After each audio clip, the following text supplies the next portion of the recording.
In a world where insanity reigns supreme and safety pin manufacturers are running out of metal for the diapers of the leftists, it's comforting to know an ancient, fat, long-haired, bearded reprobate has your mind in mind.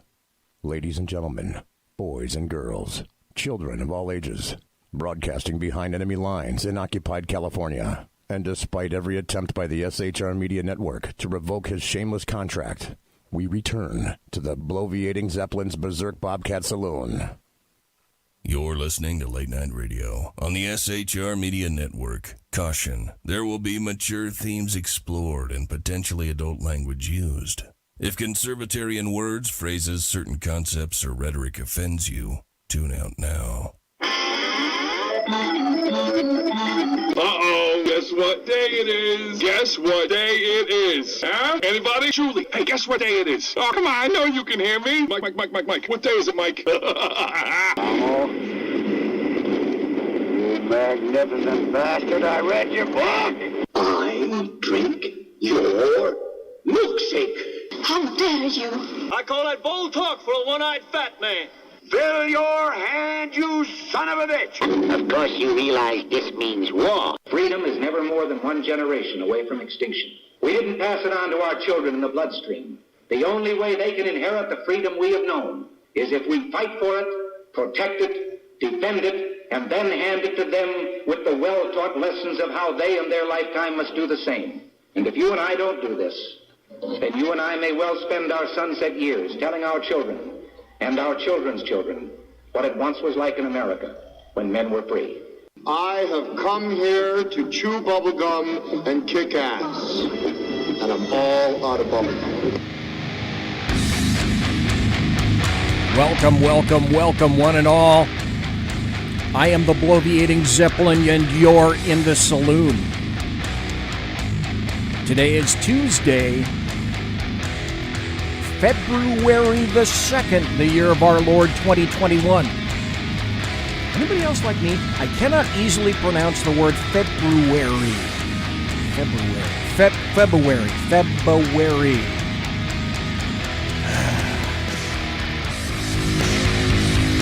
Ladies and gentlemen, boys and girls, children of all ages, welcome to BZ's Berserk Bobcat Saloon radio show, where I'm broadcasting behind enemy lines in occupied California, always spelled with a K. I'm here 2 miles east of the locus of evil on the entire left coast of the Bill Mill, belly of the beast, the Capitol building in downtown Sacramento at 10th and L Streets.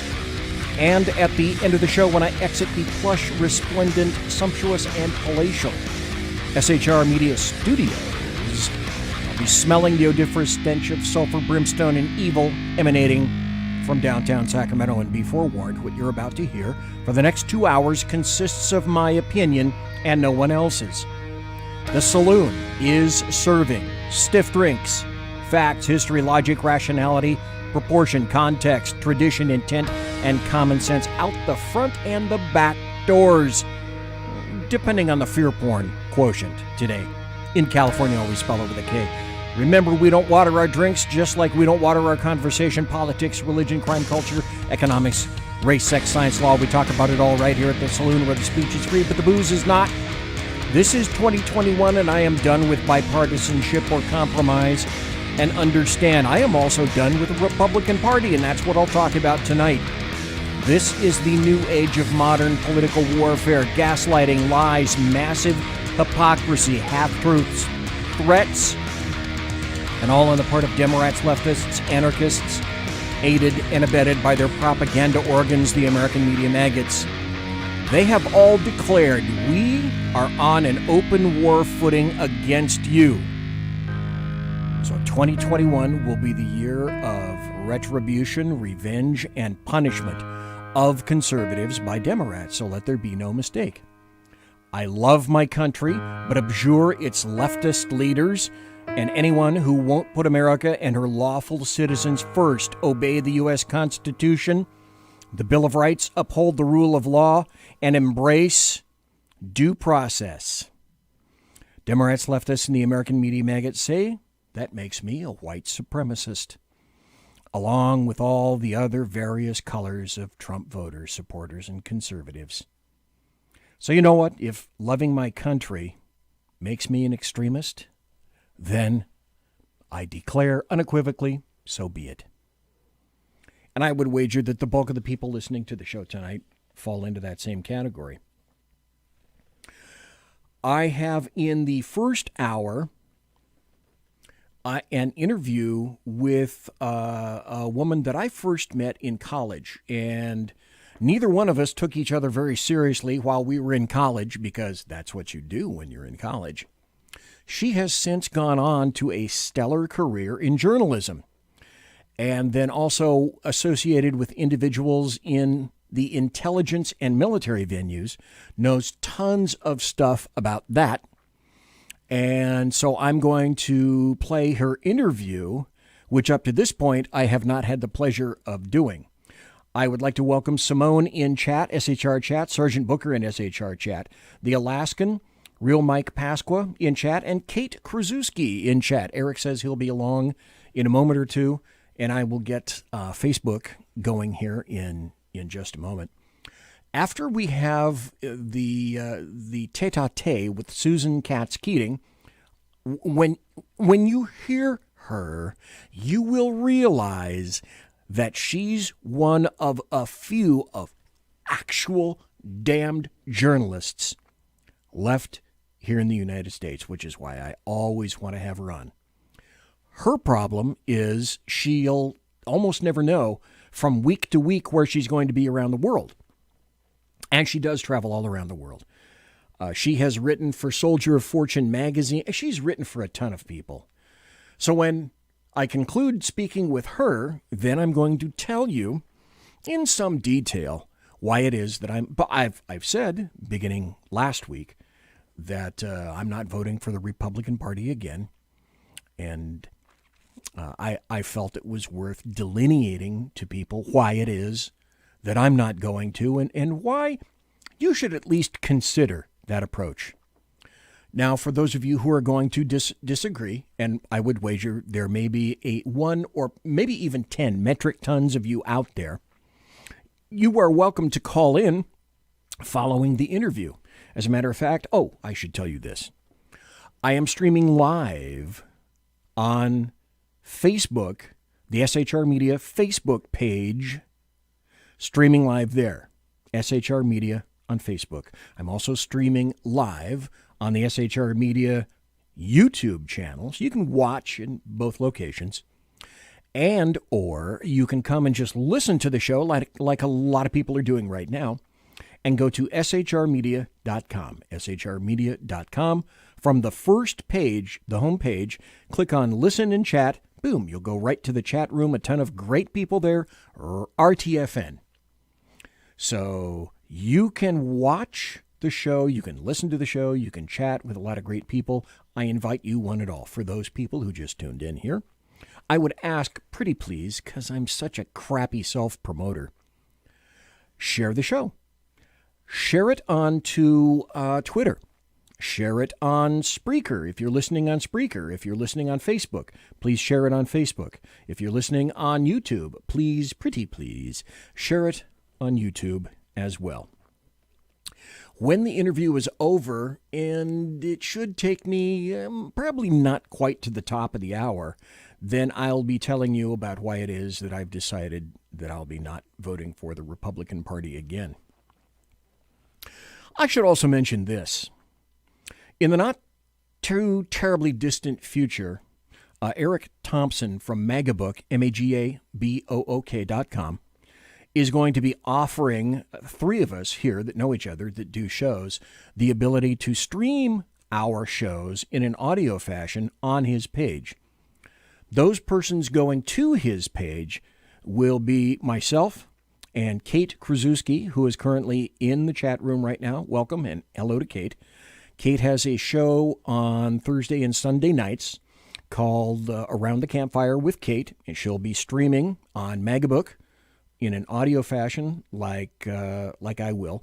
And the other individual who will be going there is Jeremy Hansen of Unleashed Jeremy Hansen. He's on Monday through Friday at 3 p.m. Pacific. Now just leave it there. You guys can figure out the rest of that. In any event, I'd proffer so far as to say that Kate and Jeremy and I are, I won't say lockstep, but we are, the three of us, in accord with it is, in fact, time to leave the Republican Party. And that is what I will. I had to, I started on this and I wanted to have some audio cuts. And I finally got to the point where I realized, I could make this a 1 week show. And I just don't have the inkling or the energy to do that. So I made some selections, and I have chosen from some most recent, very telling statements from Republicans. And once you hear this, you will realize, you know what?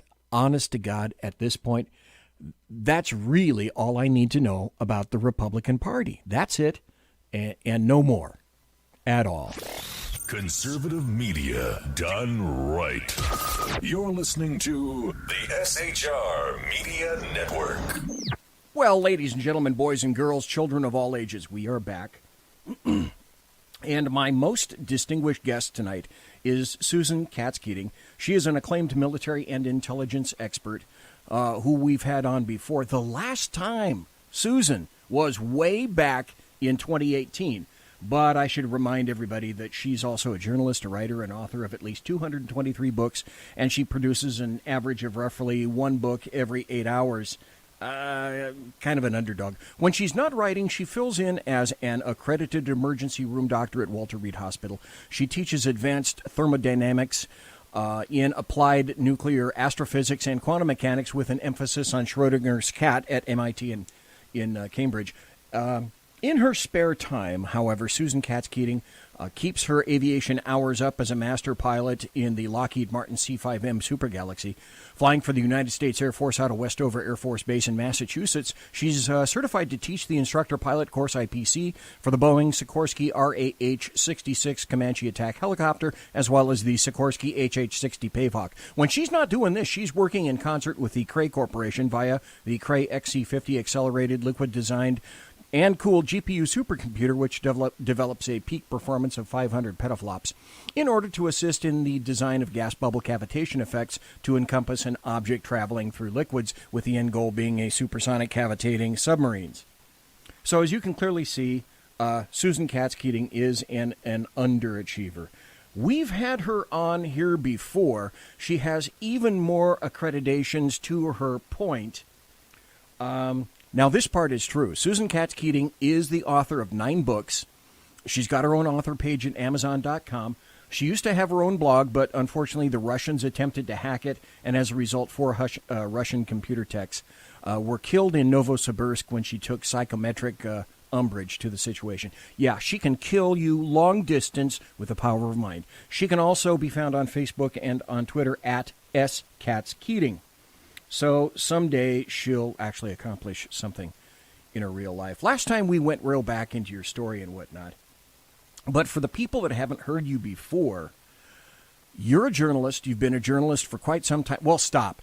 First, hello. Okay, hold on. Somebody give me the Heimlich maneuver to stop me from choking with laughter here after listening to that intro. It's true. I wouldn't tell anybody anything that isn't already true. I believe you. I'm like, wow, this is great. I want to meet this person. Yeah, okay, so me too. Here's the deal. Here's why I like to have you on. And it's been 2 years since we have last spoken over the show. This is a quote from an interview that you did on November 24th of 2018.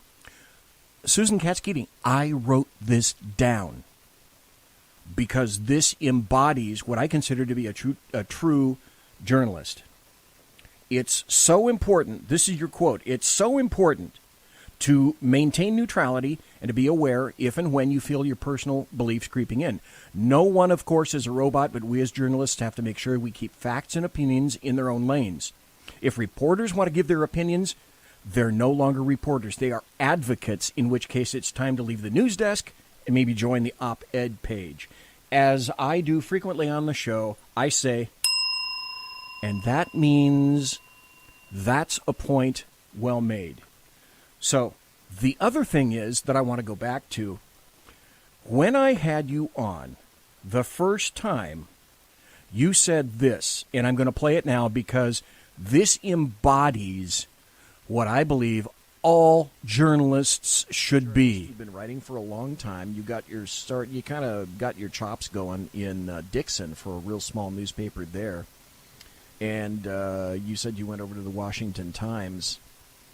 What, in sort of general, because of all the things about fake news and blah blah blah blah blah, do you have any sort of generic thoughts about, hey, what is the state of the art in journalism, at least in the United States today?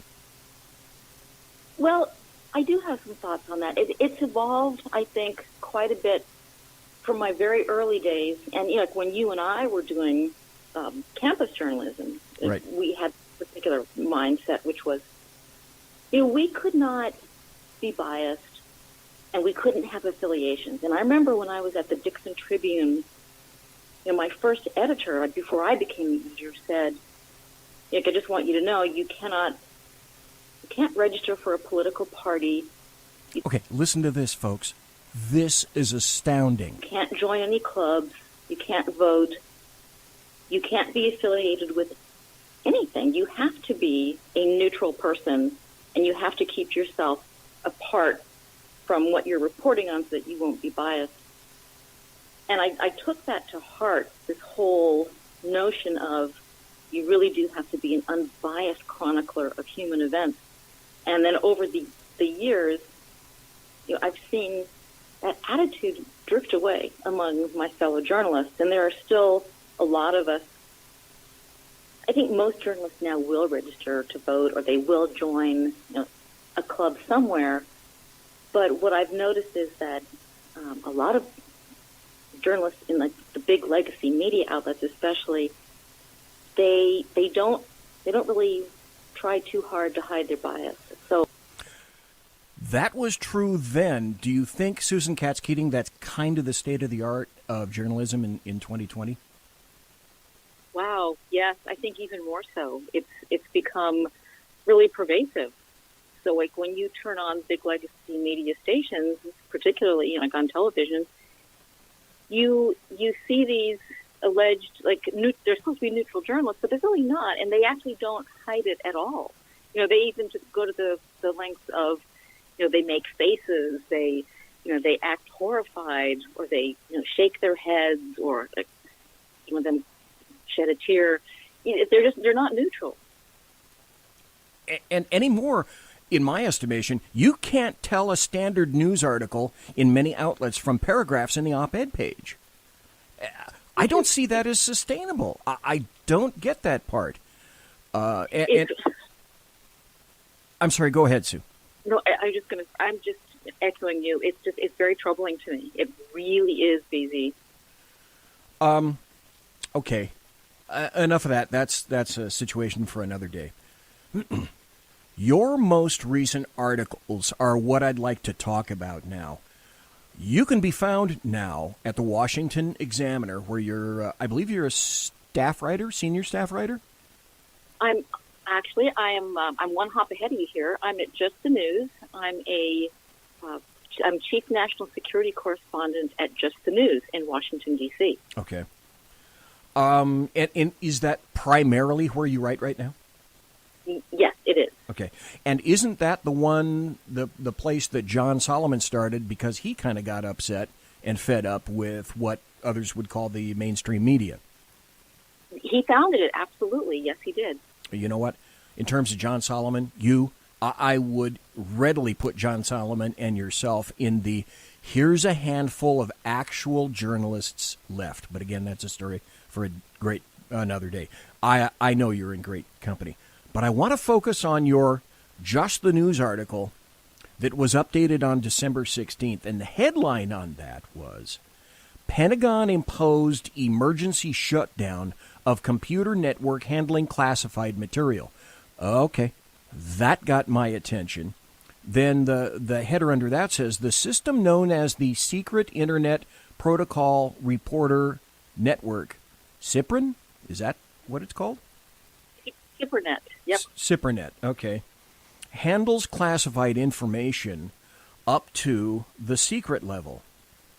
So when I saw that, I found that a little staggering, a little serious, shall we say. And then that came out with you in Just the News. The Pentagon on Tuesday ordered the emergency shutdown of a classified internal communications network, 3 Defense Department sources confirmed. And again, stop right there. That's the difference between a real journalist who puts her or his sources up front and you confirm them by 3. 3 sources is sort of a media standard. Is that not, Susan Katz Keating? It is. It's how we pretty much, that's our gauge of whether something actually makes sense and whether we believe that it's true or that we should be able to run with it.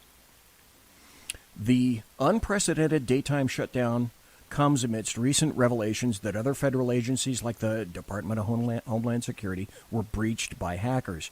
The Defense Department alerted employees that the SIPRNet system was being shut down in the late morning for emergency software updates, the sources told the news.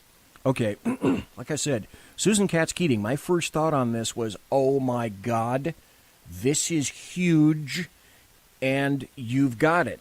And then that begged me to think, my first question was, okay, so who's responsible?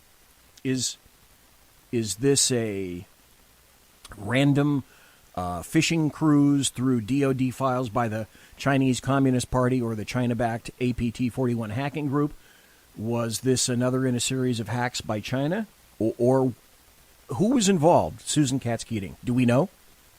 No, we don't. And if someone knows, they're not talking, or at least they're not telling me. But what we can surmise from all of this is that this has disconcerned the Pentagon so greatly that they took the unprecedented step of shutting the network down. Now, normally, if they will do updates or patches, they'll do it on a weekend or they'll do it at night when nobody's, not a lot of people are in the building. But this went out literally in the prime hours of workday and said, we are shutting it down.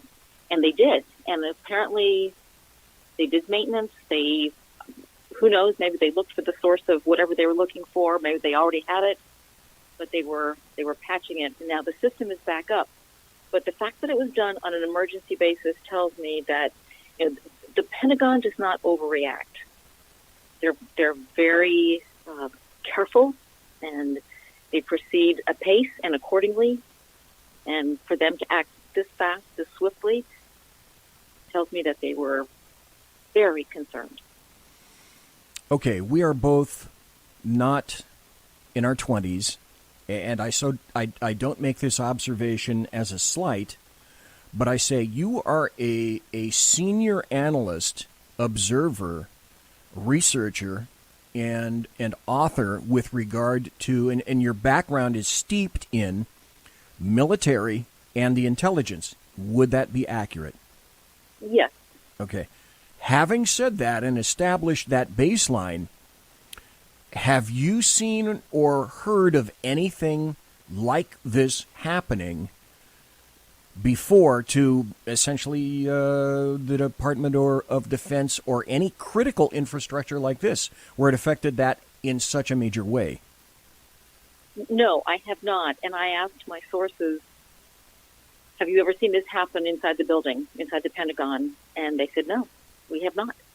So my sources they paid attention to the fact that this had not happened before in this manner. And I haven't seen it either. So, yes, absolutely. We can conclude that this was serious. Okay. But we can't say with any accuracy yet who the bad actors might be with regard to this hack. No, we can guess. I mean, we can guess. There are a couple of suspects, that we all can think of readily. But in terms of knowing and being able to definitively say, yes, it was China, yes, it was Russia, no, we can't say that right now. Okay. I was looking at another article. It said that there might be a vulnerability on a software monitoring product from a company called SolarWinds in Austin, Texas. anything about that? Are they, God, what's the word? Hackable? Are they the issue? Well, they were connected to a hack. They used this product called FireEye, and FireEye was hacked, and FireEye discovered it. And how they discovered it, of course, I don't know. I'm not a computer expert, but they noticed that they had been breached, and they realized that some of their clients also had been breached because what happened was a patch was sent out, a repair patch. And of course, all these clients who have these systems that are connected, through FireEye or SolarWinds, will say, "Oh, absolutely, we'll do our security update," without realizing that the security update was actually the worm that was exposing them. It's just like really despicable. Okay, but anybody on their end would go, "Okay, here's an update.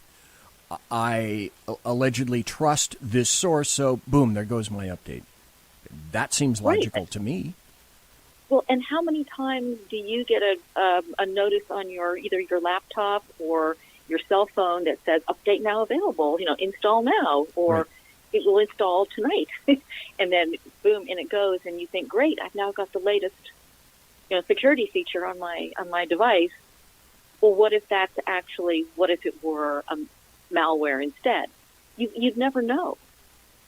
No, the average end user would have absolutely no idea that it was either Russia or China or North Korea or another bad actor like that. I want to move on to another article that you wrote. This was also from Just the News. You can go to, this is the site that John Solomon originated, justthenews.com, all one word, justthenews.com. And I get a lot of my stuff there, and I'm really happy, Susan Katz Keating, to see that you're writing there. I think I found great stories there with great veracity. You wrote this article December 7th, and the headline is this: "Scientists declare Havana syndrome that afflicted U.S. diplomats was from pulse radiation." So, if I'm not mistaken, a few years ago, 2016, something like that, some Americans in the embassy in Havana, Cuba, were complaining of headaches, dizziness, fainting spells, etc. And weren't Americans told back then, "Nah, you're just imagining things"? Yep. So yes, they were dismissed. Now it comes out, who were the actors behind this then? Well, once again, no definitive smoking gun that I can actually come out and say, here's who did it. But we can pretty much surmise that it came from Russia. That's the kind of thing that they are very good at. They have really beefed up their electronic warfare capacity because their other capabilities are lacking. Like if they were to go head-to-head with us in a hot war using traditional troops, they would not do as well as we would. However, with these electronic warfare devices, that changes the landscape a bit. So these people were hit with, translate that into microwaves. So, it's not like you're stuck in a microwave oven, but it's like you're hit with the microwave pulses. And when these people talked about headaches, it's kind of easy to sort of roll your eyes and say, oh, right, everybody gets a headache. But no, these were debilitating, shocking, like, boom, thunderclap type headaches, disorientation. Some people vomited. They just had horrible problems, and they were long-lasting as well. As you wrote in the story, the malady known as Havana syndrome struck Americans and Canadians in sensitive postings around the world, including Cuba, Russia, and China. For some of these patients, their case began with a sudden onset of a loud noise, perceived to have directional features, and accompanied by a pain in one or both ears or across a broad region of the head, and in some cases, a sensation of head pressure or vibration, dizziness, followed in some cases by tinnitus, visual problems, vertigo, and cognitive disabilities and difficulties. And just like you say, it's easy to write this off, but now it's been proven true. So is there, from perhaps some of your sources, is there a way that this can be combated or accommodated for in some fashion? And with that, we'll stop the interview. It's time for a break. We'll be right back after this. I am BZ, the bloviating Zeppelin, and you're in the saloon. Conservative media done right. You're listening to the SHR Media Network. Hey, are you guys listening? This is Shannon from Right Way with Shannon and Mike in the AM on SHR Media. I know you've been wondering where we are and what's been going on. Well, folks, that's right. We're back. So please join us 7 to 9 a.m. Monday through Thursday on SHR Media, on Spreaker, iHeartRadio, and Spotify, and Facebook Live at 11 a.m. on Right Way with Shannon and Mike in the AM at Facebook. You don't want to miss a minute. We've got lots of guests, lots of segments, and lots of interesting things. And let's face it, there's nowhere for you to go, so you might as well tune in. Again, Right Way with Shannon and Mike in the AM. We're back live on the air on SHR Media, 7 to 9 a.m. Monday through Thursday, audio and Facebook Live, audio and video. Yes, we are going to do video. Facebook Live, Right Way with Shannon and Mike in the AM. Hope to see you soon. Unleashed Jeremy Hansen, the most explosive pro-American podcast on the planet. Pro-MAGA, pro-Trump, pro-conservative.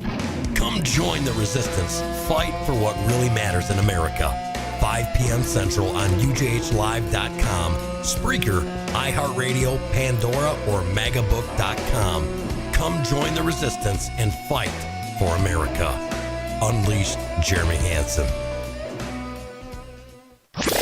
Conservative media done right. You're listening to the SHR Media Network. Ladies and gentlemen, we are back. We are nationwide. I am BZ. I am the bloviating Zeppelin. You're in the saloon. Tonight, I'm speaking with, for the first hour, Susan Katz Keating, a great journalist, if you've been listening to her, who writes now for the John Solomon site, justthenews.com. Justthenews.com. So we're going to continue talking to Susan Katz Keating. Wow. What an interview. And I tell you what, I'm going to have to pick it up right about here, I do believe. But anybody on their end would go, okay, here's an update. I allegedly trust this source, so boom, there goes my update. That seems logical to me. Well, and how many times do you get a notice on either your laptop or your cell phone that says update now available, install now, or it will install tonight, and then boom, and it goes, and you think, great, I've now got the latest, security feature on my device. Well, what if it were malware instead? You'd never know. No, the average end user would have absolutely no idea that it was either Russia or China or North Korea or another bad actor like that. I want to move on to another article that you wrote. This was also from Just the News. You can go to, this is the site that John Solomon originated, justthenews.com, all one word, justthenews.com. And I get a lot of my stuff there, and I'm really happy, Susan Katz Keating, to see that you're writing there. I think I found great stories there with great veracity. You wrote this article December 7th, and the headline is this: scientists declare Havana syndrome that afflicted U.S. diplomats was from pulse radiation. So, if I'm not mistaken, a few years ago, 2016, something like that, some Americans in the embassy in Havana, Cuba, were complaining of headaches, dizziness, fainting spells, etc. And weren't Americans told back then, nah, you're just imagining things. Yep. So yes, they were dismissed. Now it comes out, who were the actors behind this then? Well, once again, no definitive smoking gun that I can actually come out and say, here's who did it. But we can pretty much surmise that it came from Russia. That's the kind of thing that they are very good at. They have really beefed up their electronic warfare capacity because their other capabilities are lacking. Like if they were to go head-to-head with us, in a hot war using traditional troops, they would not do as well, as we would. However, with these electronic warfare devices, that changes the landscape a bit. So these people were hit with, translate that into microwaves. So, it's not like you're stuck in a microwave oven, but it's like you're hit with the microwave pulses. And when these people talked about headaches, it's kind of easy to sort of roll your eyes and say, oh, right, everybody gets a headache. But no, these were debilitating, shocking, like, boom, thunderclap type headaches, disorientation. Some people vomited. They just had horrible problems, and they were long-lasting as well. As you wrote in the story, the malady known as Havana syndrome struck Americans and Canadians in sensitive postings around the world, including Cuba, Russia, and China. For some of these patients, their case began with a sudden onset of a loud noise, perceived to have directional features, and accompanied by a pain in one or both ears or across a broad region of the head, and in some cases, a sensation of head pressure or vibration, dizziness, followed in some cases by tinnitus, visual problems, vertigo, and cognitive disabilities and difficulties. And just like you say, it's easy to write this off, but now it's been proven true. So is there, from perhaps some of your sources, is there a way that this can be combated or accommodated for in some fashion? What I'm told is that there is a very robust countermeasure in place. What that is, again, I don't know. And I imagine it's pretty highly classified. Of course, I wonder if anything was discovered in other hacks as to that, classified material. But right now, one of the solutions is just don't go to Cuba. So the diplomats are called right. Okay, that deserves a as well, most definitely. Okay, thank you. I feel like I should get a piece of cheese now. The bell is and where's my reward? Hey, so anyway, on the show, when somebody makes an incredibly salient point, that's what I do. So is this something that could easily be replicated and used by basically any aggressor against the United States? I believe so, yes. And if you look at what's happened elsewhere around the world, there was a very strange incident in the Himalayas where, China and India were battling it out on a high mountain ridge, and suddenly the Indian troops apparently all suffered shocking sudden headaches, vomiting, vertigo, disorientation, and they left the battlefield. So that could tell you that may have been an experiment in how does this stuff work. But if you can imagine what would happen if this were done on a large scale to either American citizens or American troops, that could be a big problem. Right, because if you can somehow modify or enlarge or improve upon the technology, my guess would be instead of perhaps a directed beam or pulse, you could use that in a really wide situation involving a lot of people. If I might, I'd like to ask you something flat out, and I value your answer because of your long and informed history and knowledge of most all things military and intelligence-oriented.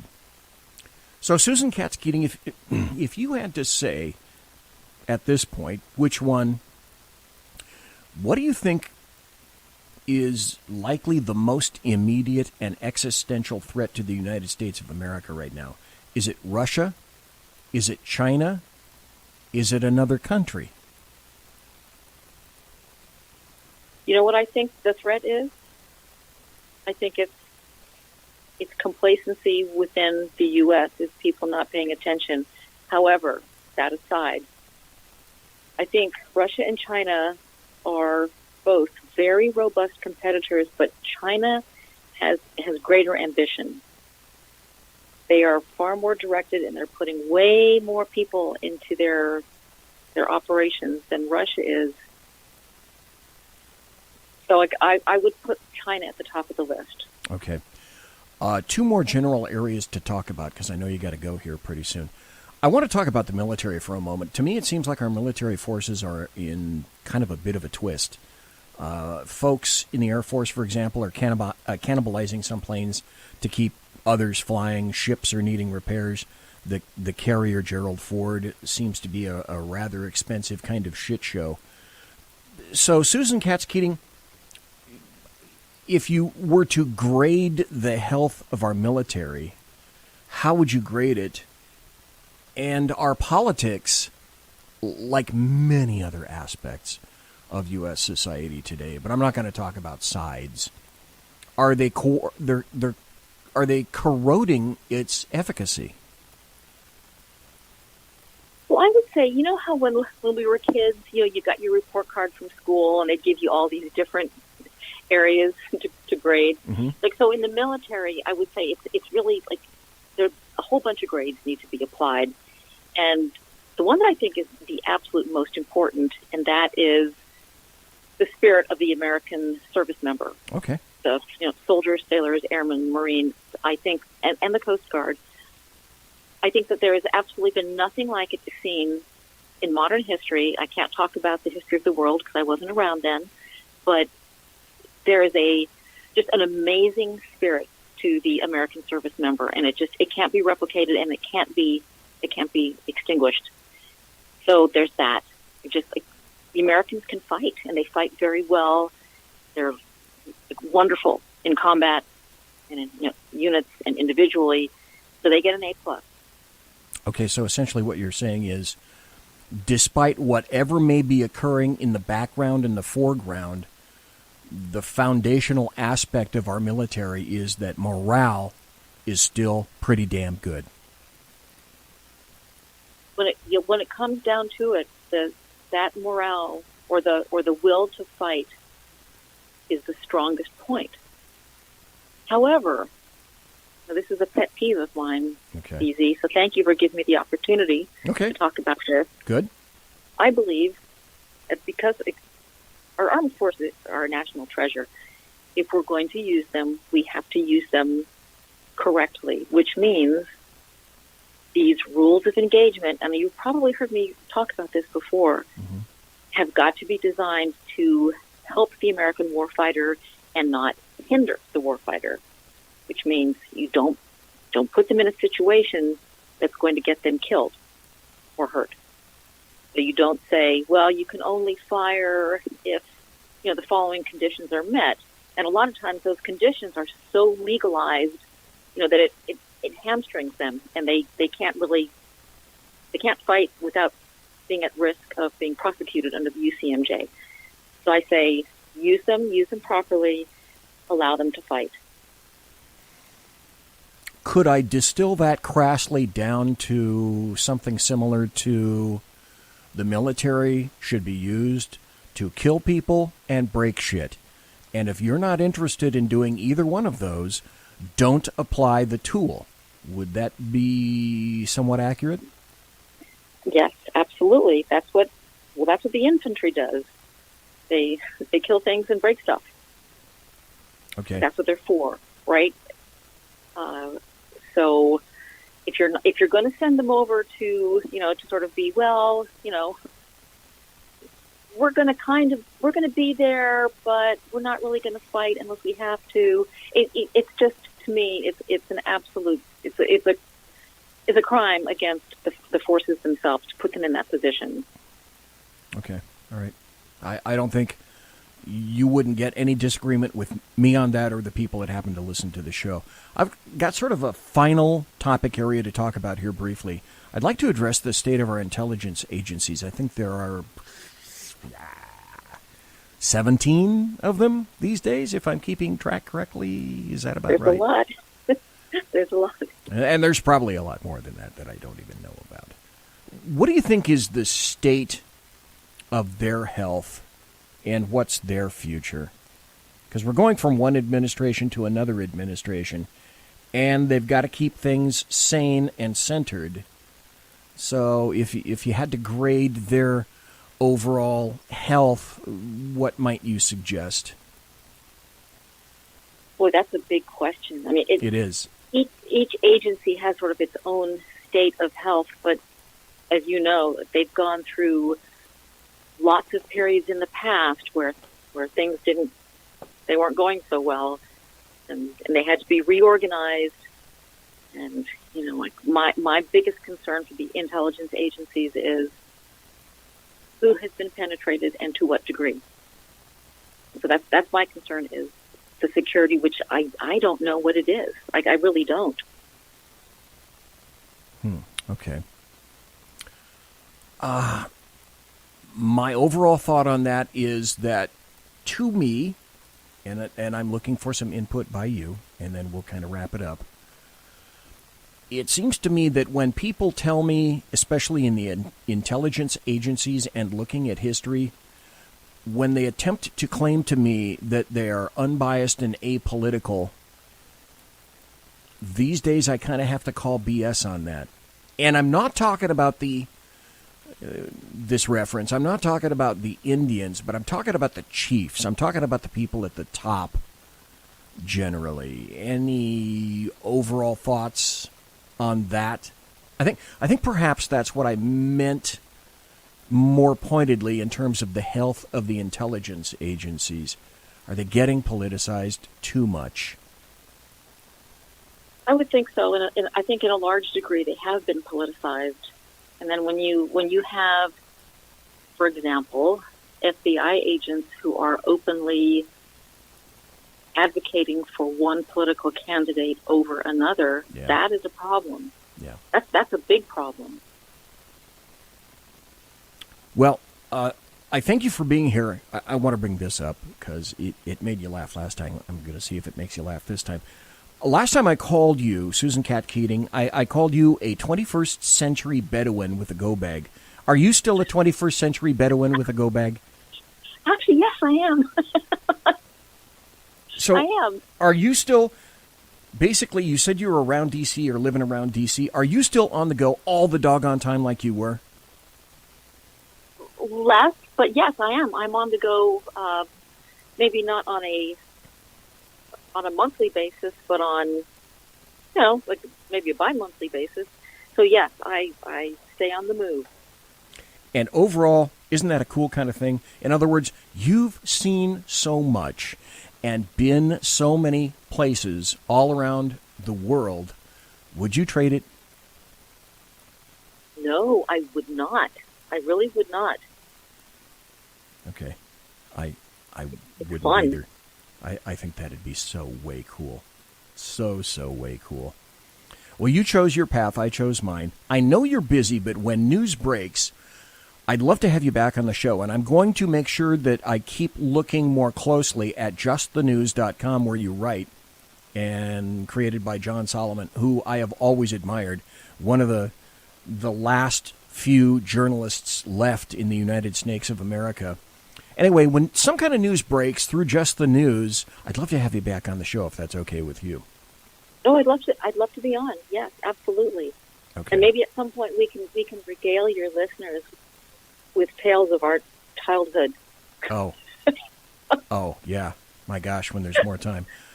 So before we go, Susan Katz Keating, folks, I have been speaking to Susan Katz Keating, who has been an actual honest-to-God journalist with ethics in the United States of America. So can you tell people where you can be found on social media, if you're fairly active these days? And just to emphasize, the primary place where you're writing articles these days as well. Right. I write at justthenews.com. And then on Twitter, I'm at SKatzKeating. That's my handle. I'm on LinkedIn under my name, Susan Katz Keating. And then, let's see, where else? Oh, I've got a Facebook page, a Facebook fan page, Susan Katz Keating Writer. And I think that's it. Okay. Susan Katz Keating, thank you very much for being here tonight. And thank you for taking the time to talk to me. It's a little over what you had budgeted, but thank you for that too. So you have a wonderful and Merry Christmas, Hanukkah, Kwanzaa, or a Festivus for the rest of us. Thank you, BZ. You too. Okay. I hope to see you back again. Thank you, Susan Katz Keating. Take care, Madame, and good night. Okay, thanks. You too. All right, bye. Bye-bye. That was Susan Katz Keating.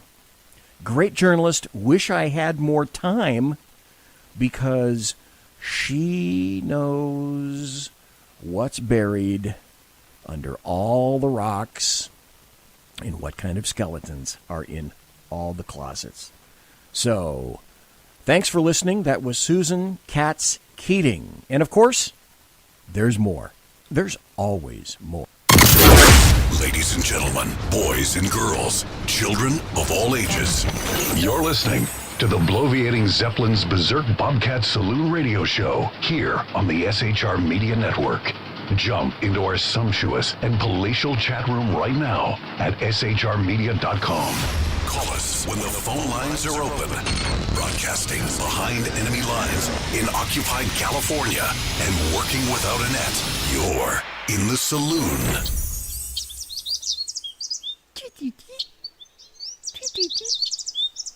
You're in the saloon.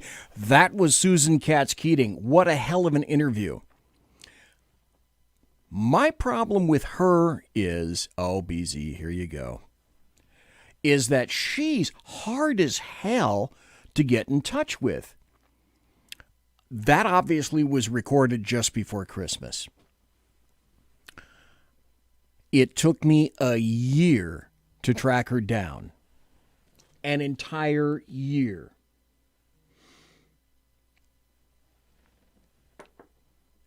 I could make contact with her. I could get her to agree that she wanted to be on the show, but she was never stopping in a sufficient amount of time that she had an hour or two to chat. So every time she's on, people always say, you got to get her back. You got to get her back. I would love to. I would love to get her back. I'd like to have her back every month. Trying to find out where she is every month, well, that's going to be the issue. This is not an issue.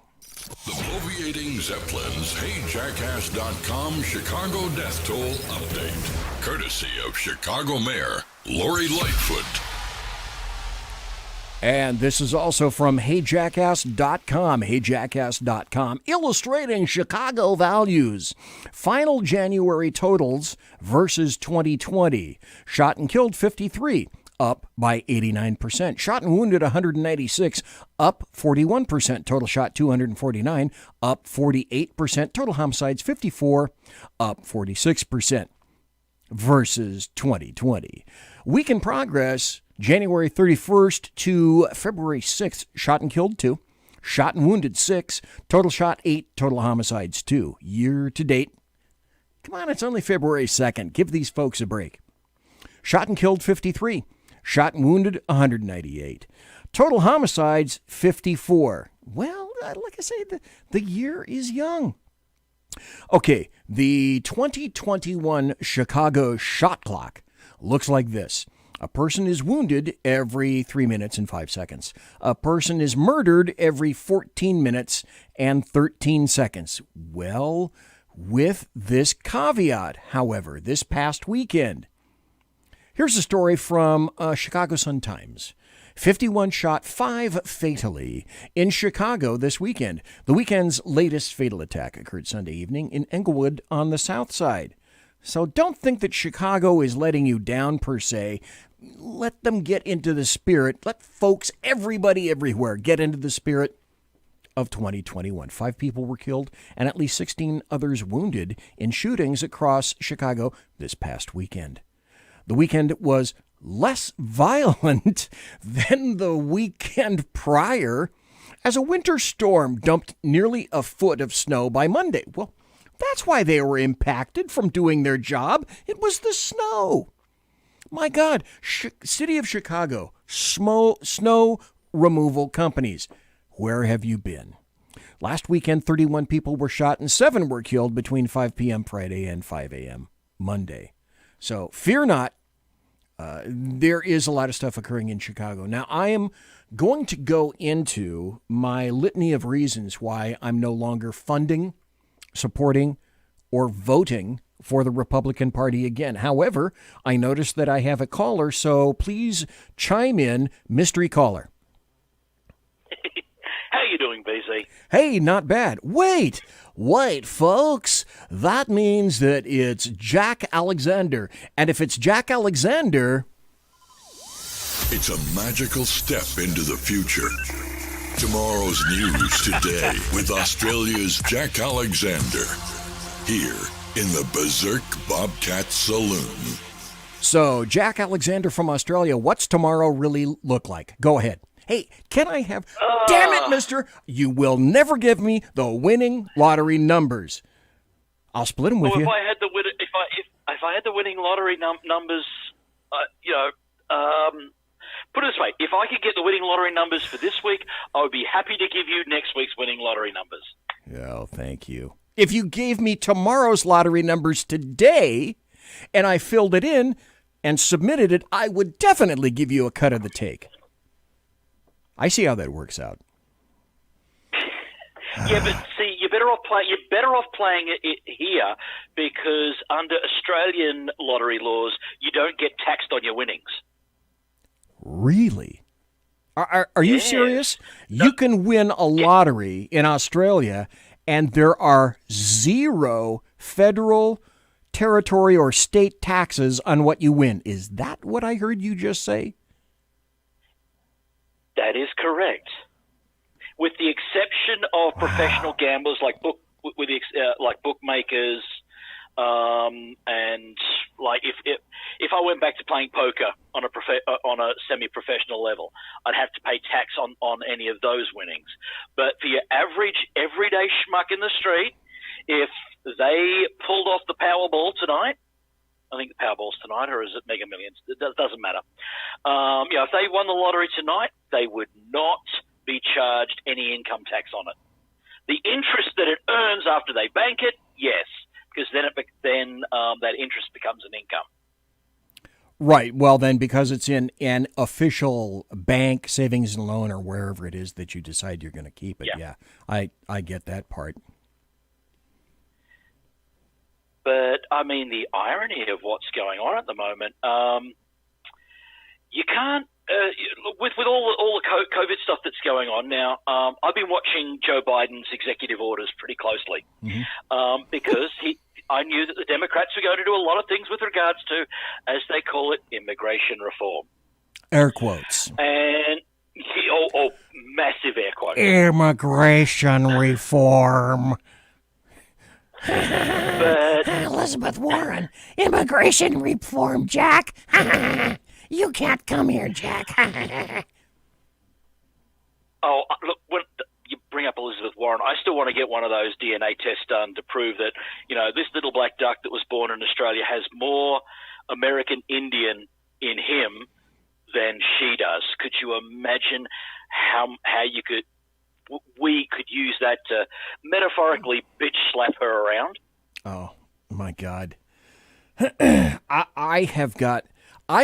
Every time I craft a show, which is why if I had my druthers, I'd kind of like to try to be a Jeremy Hansen who has a daily show, because with only doing 2-hour shows a week, there's so much crap, so much GERP I absolutely can't talk about, because, honest, the way things are today, after a day or two, this stuff gets old.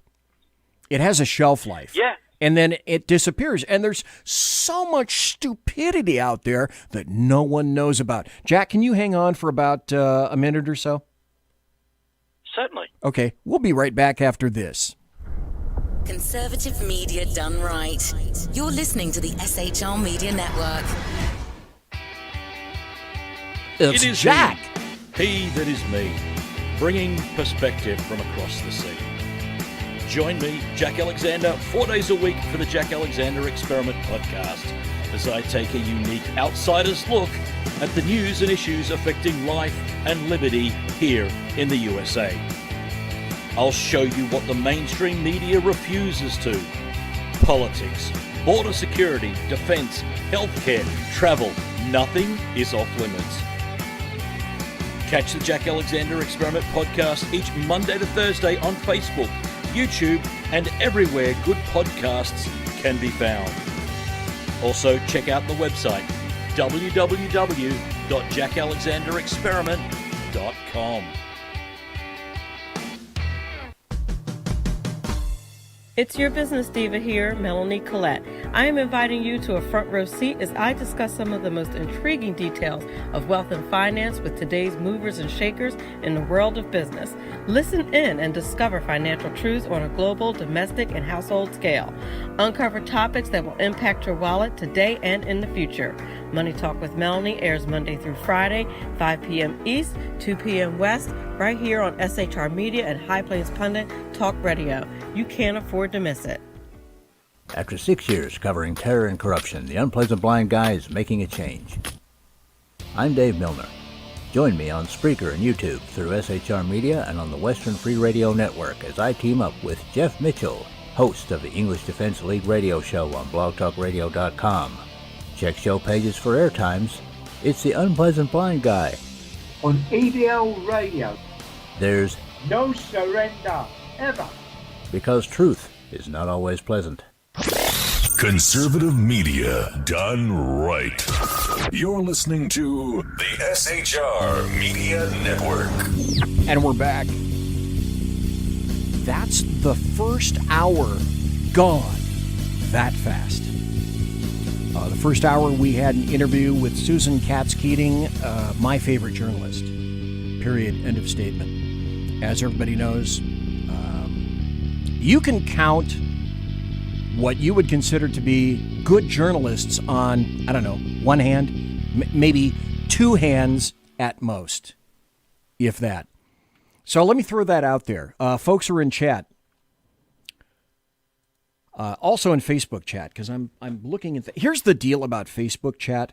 Facebook allows me to see, from the phone here, Facebook only allows me to see just a couple of people. It doesn't scroll with all the comments. So I can't see all your comments. So you may be attempting to interact back and forth with me in chat on Facebook. And if I interact, it's because I saw you. If I don't interact with you, it's because I didn't see you.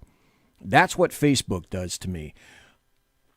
So I'm curious, folks in the SHR Media chat room, and Jack, I'll ask you also since you happen to be here, and folks in Facebook chat, who are your who do you suspect are actual good journalists out there? I wouldn't say that I have several, but I have a few. She's not as well known as other people, but because I happen to know her personally, and because I've read all of her stories for so many years, my number one journalist would be the individual that I just interviewed in the first hour, SUSAN Katz Keating. Right after that, I'd have to say John Solomon. After that, I'd kind of be hard-pressed. I could probably come up with some names off the top of my head right now. I can't. So if anybody happens to be in SHR chat, who's your favorite journalist? Or if anybody happens to be in Facebook chat, who's your favorite journalist there? Jack Alexander, since you happen to be on the teleolophone, who might qualify for one of your favorite journalists? Look, I don't think I have any anymore. Wait. Stop.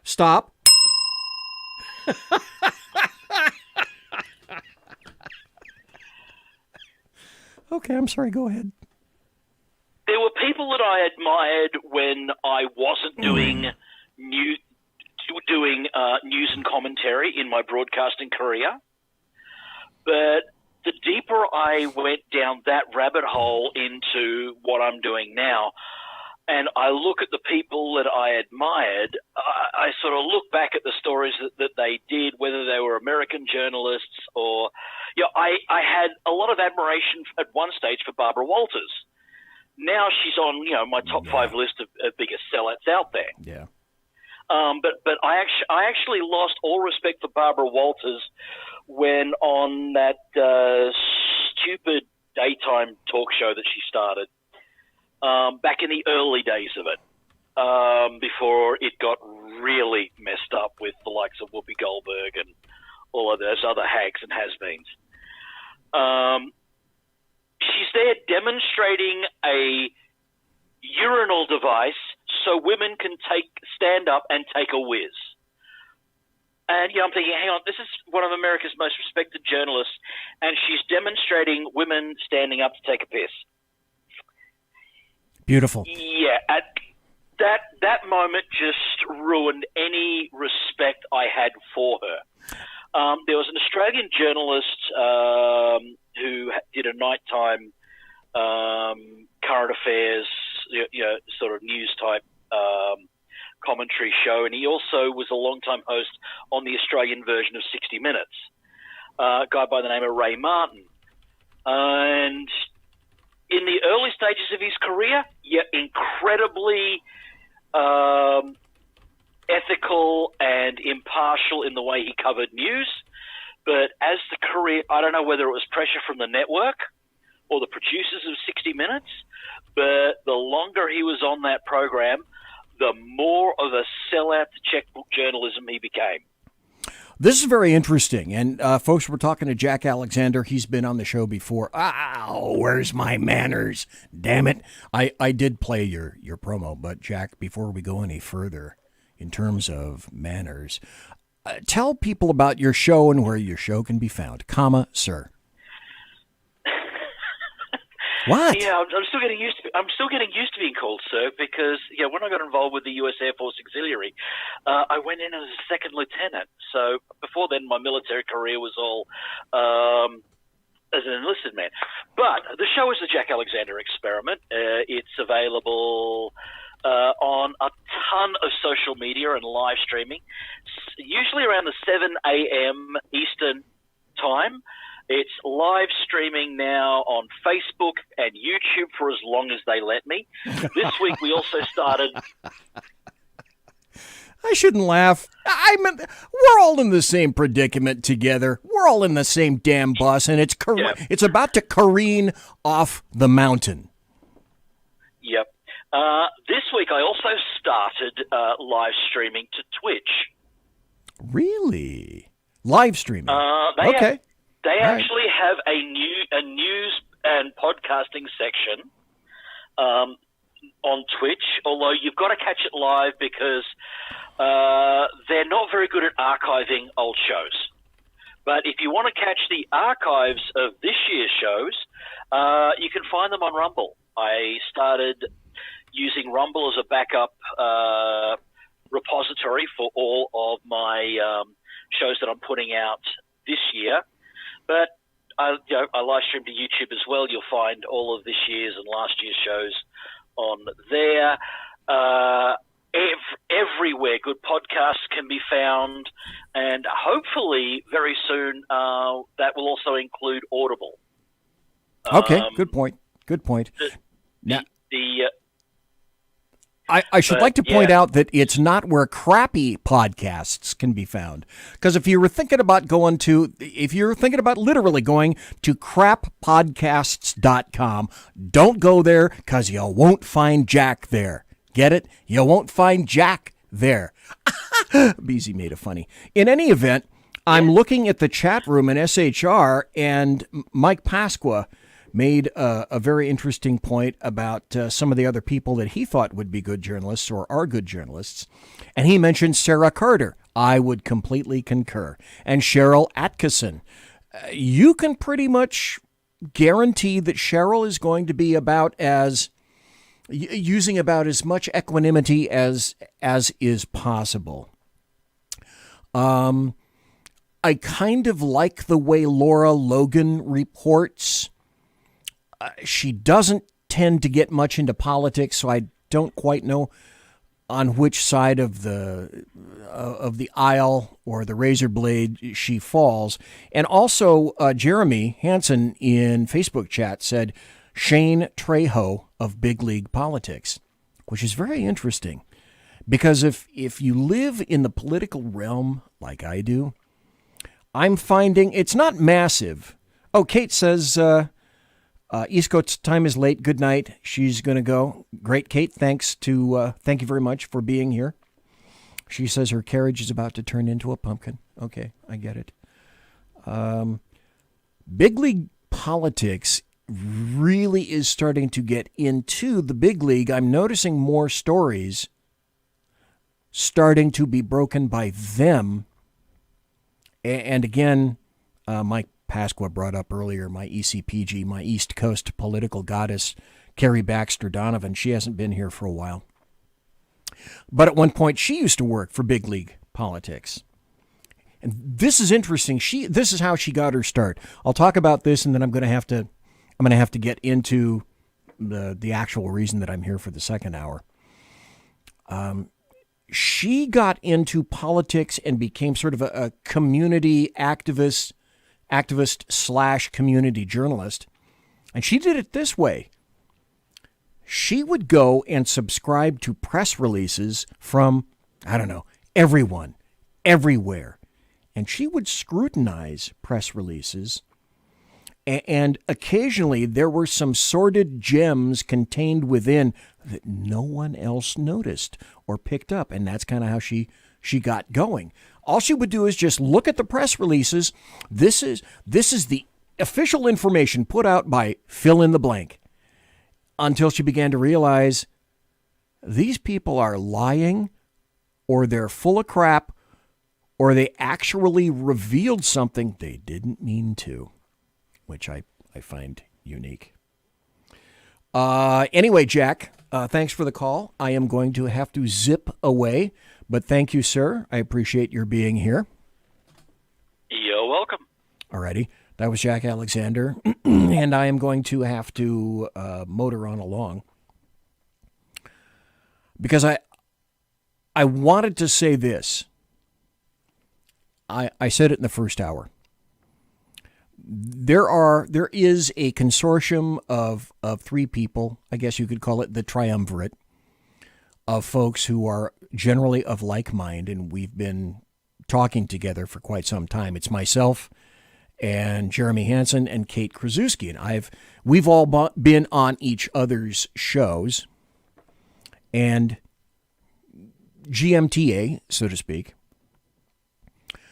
Jeremy was talking about the reasons that he was considering the Republican Party DOA.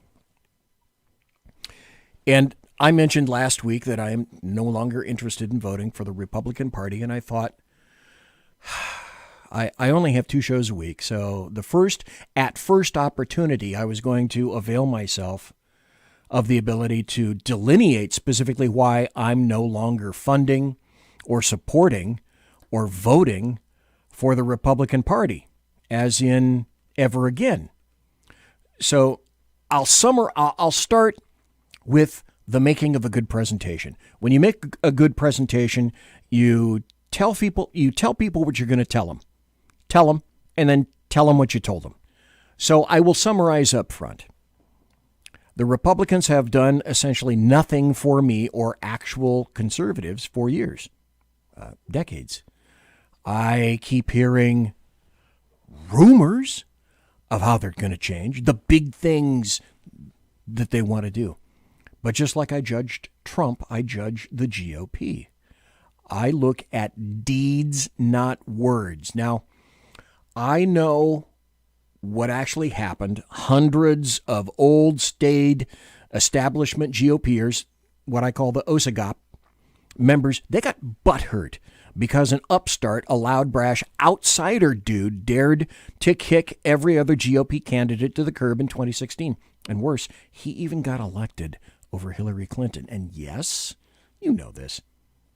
There were Republicans who wished that Hillary had actually been elected over him. What occurred, and conservatives like you and me already know this, they had their dainty little, easily bruised, delicate, fussy snowflake sensibilities offended by OMB, who told the truth about politics in Washington, which means he told the truth about them. Trump had the temerity to allow people to actually see just a smidgen of how the sausage is made. Heretic! Apostate! Fanatic! Disbeliever! Zealot! And more names. I have multiple questions to which I never really received answers, but decade after decade, I was told that what I got to do is this. I gotta hold my nose and vote for the lesser of two evils. How many times have you been told that? An assload, I will wager. So now here I am in my elderly fashion with my butt plotzed in the seat. I'm in my 7th decade myself, and like a tree, in order to find out, I got to count the rings now to actually see how old I am, meaning that now I don't really care if I vote Republican again. The world will stop rotating on its axis. Fuck it. I don't care. Because the Republican Party has shit in my personal punch bowl for the very last time. And I am supposed to say, thank you, son. May I have another? Nope. No more. And fini. Never again. Now, there are many ways to know that. All along, the GOP hasn't really cared about conservatives. One of the major ways that I would throw out there is what I call fighting spirit. Why is it that the Democrats can circle the wagons over almost any issue and be uniquely resolute and unified? The GOP can't do that. They haven't been able to do that for years, for decades. They're not doing it now. And I'm going to give you all those examples of the buttery political intrigue that you come here for. We all know the Republicans have been all over bipartisanship and compromise for, again, decades, when the Democrats most certainly have not. It's only the Republicans who have to achieve. It's only the GOP that ever has to achieve bipartisanship and compromise. It's like that funny word unity that Biden bandies around now, and the Biden administration does. It's all about unity as long as you unify with their position. Then and only then is it actually termed unity. So let's ask, for example, what happened when the Bush administration happened to own the triumvirate of power in D.C. That was the Oval Office, the House of Representatives, and the Senate. So what happened then? Well, that's holding all the purse strings in D.C. that you can. So what happened? Essentially nothing. The Republicans were afraid to wield the power they had, and additionally couldn't figure out how to unify themselves in order to wield said power. So it was wasted and pissed away. Let's admit it. The Republicans have no spine. They're afraid to really utilize what power they may actually drop in front of their faces, however briefly. They're all aquiver with fright. The Republicans truly want to be loved and admired at all times. They also want to make sure that their donations don't dry up. Uh-oh. Looks like I may have a telephone call. Okay, unidentified caller, who are you, please? Unidentified caller, are you there? The line is open. You may speak if you wish. Okay, this is a buzzkill, so I got to go on. Got to motor on. The Republicans, like I said, they want to be loved and admired. But I think more importantly than that is they want to make sure that their donations don't dry up. Money is the blood upon which every politician sups. So as conservatives, we know that this is true. No matter how much we try to deny all this crap, it is true. Because what we have done, and I just thought about this today, what we have done is this. We've done a pretty admirable job of being the wife in a domestic abuse situation. Oh, I know he'll change. He said he will. He never has. But I know truly deep down he loves me. He didn't really mean to decapitate me. He says he loves me, so I'll just stick it out a little bit longer. Isn't that you? Hasn't that been you more than once? And then what happens is, boom, just like that, conservatives are back in the political hospital with fractures and lacerations and a massive political hospital bill, to which they then look to each other and say, how did we get here? I don't understand that. So let's examine some recent deeds and words when it comes to the Republican Party. And maybe you'll see what I mean and why I draw the conclusion I do. Well, one of the most recent illustrations involves the 10 Republicans, who I will name in great detail, who voted to impeach a second time now ex-President Trump, a civilian. So this is from NPR. Headline: These are the 10 Republicans who voted to impeach Trump. 10 Republicans crossed President Trump on Wednesday and voted to impeach him for incitement of insurrection. 10 out of 211 Republicans in the House is hardly an overwhelmingly bipartisan vote, and clearly most Republican sympathies still lie with Trump and his ardent base of followers. Roll with me on this. But the 10 represent something significant.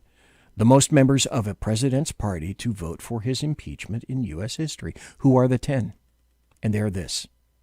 Now, as I go through this, remember their names, because you're going to see these names again. And I'll tell you about some of them. The first one is Representative Liz Cheney, Wyoming's at-large district. Now, Trump won Wyoming 70% to 27%. She's the third-ranking leader in the House. So for her not to just vote in favor of impeachment, but also issue a stinging rebuke is quite the step. She was unequivocal in her statement, saying Trump summoned this mob, assembled the mob, and lit the flame of this attack. She called what Trump did the greatest betrayal of a U.S. president ever. Yeah, that's just a bit of hyperbole. Mike's going to Betty Bye. Mike, see you later. Thanks for being in chat. Number 2, Representative Tom Rice. You'll see this name again. South Carolina's 7th Congressional District. Now, people say this is something that no one saw coming. Tom Rice has served since 2013. He comes from a pretty pro-Trump district. Trump won it 59% to 40%, and there was no real indication that he would do this. So if you look at this stuff, this political junk, Twitter was actually booming with speculation that Rice had actually maybe even gotten his vote wrong. But not so. You'll hear his name again just in a bit. Third is Representative Dan Newhouse, Washington's 4th District. Trump won this Washington State District by a handy margin, 58% to 40%. Number 4, you're going to hear this guy again. Number 4, Representative Adam Kinzinger, Illinois' 16th District. And number 5, Representative Anthony Gonzalez, Ohio's 16th District. He's a former NFL wide receiver. Well, anyway, that's all you need to know about him. Number 6, Representative Fred Upton, Michigan's 6th District. I'm giving you their names and their districts so you can make sure that if you vote or you see them on a ballot, don't vote for these dicks. Trump won that district 51% to 47%. That's kind of close. Number 7, Representative Jaime Herrera Butler, Washington's 3rd District. 2 out of 1.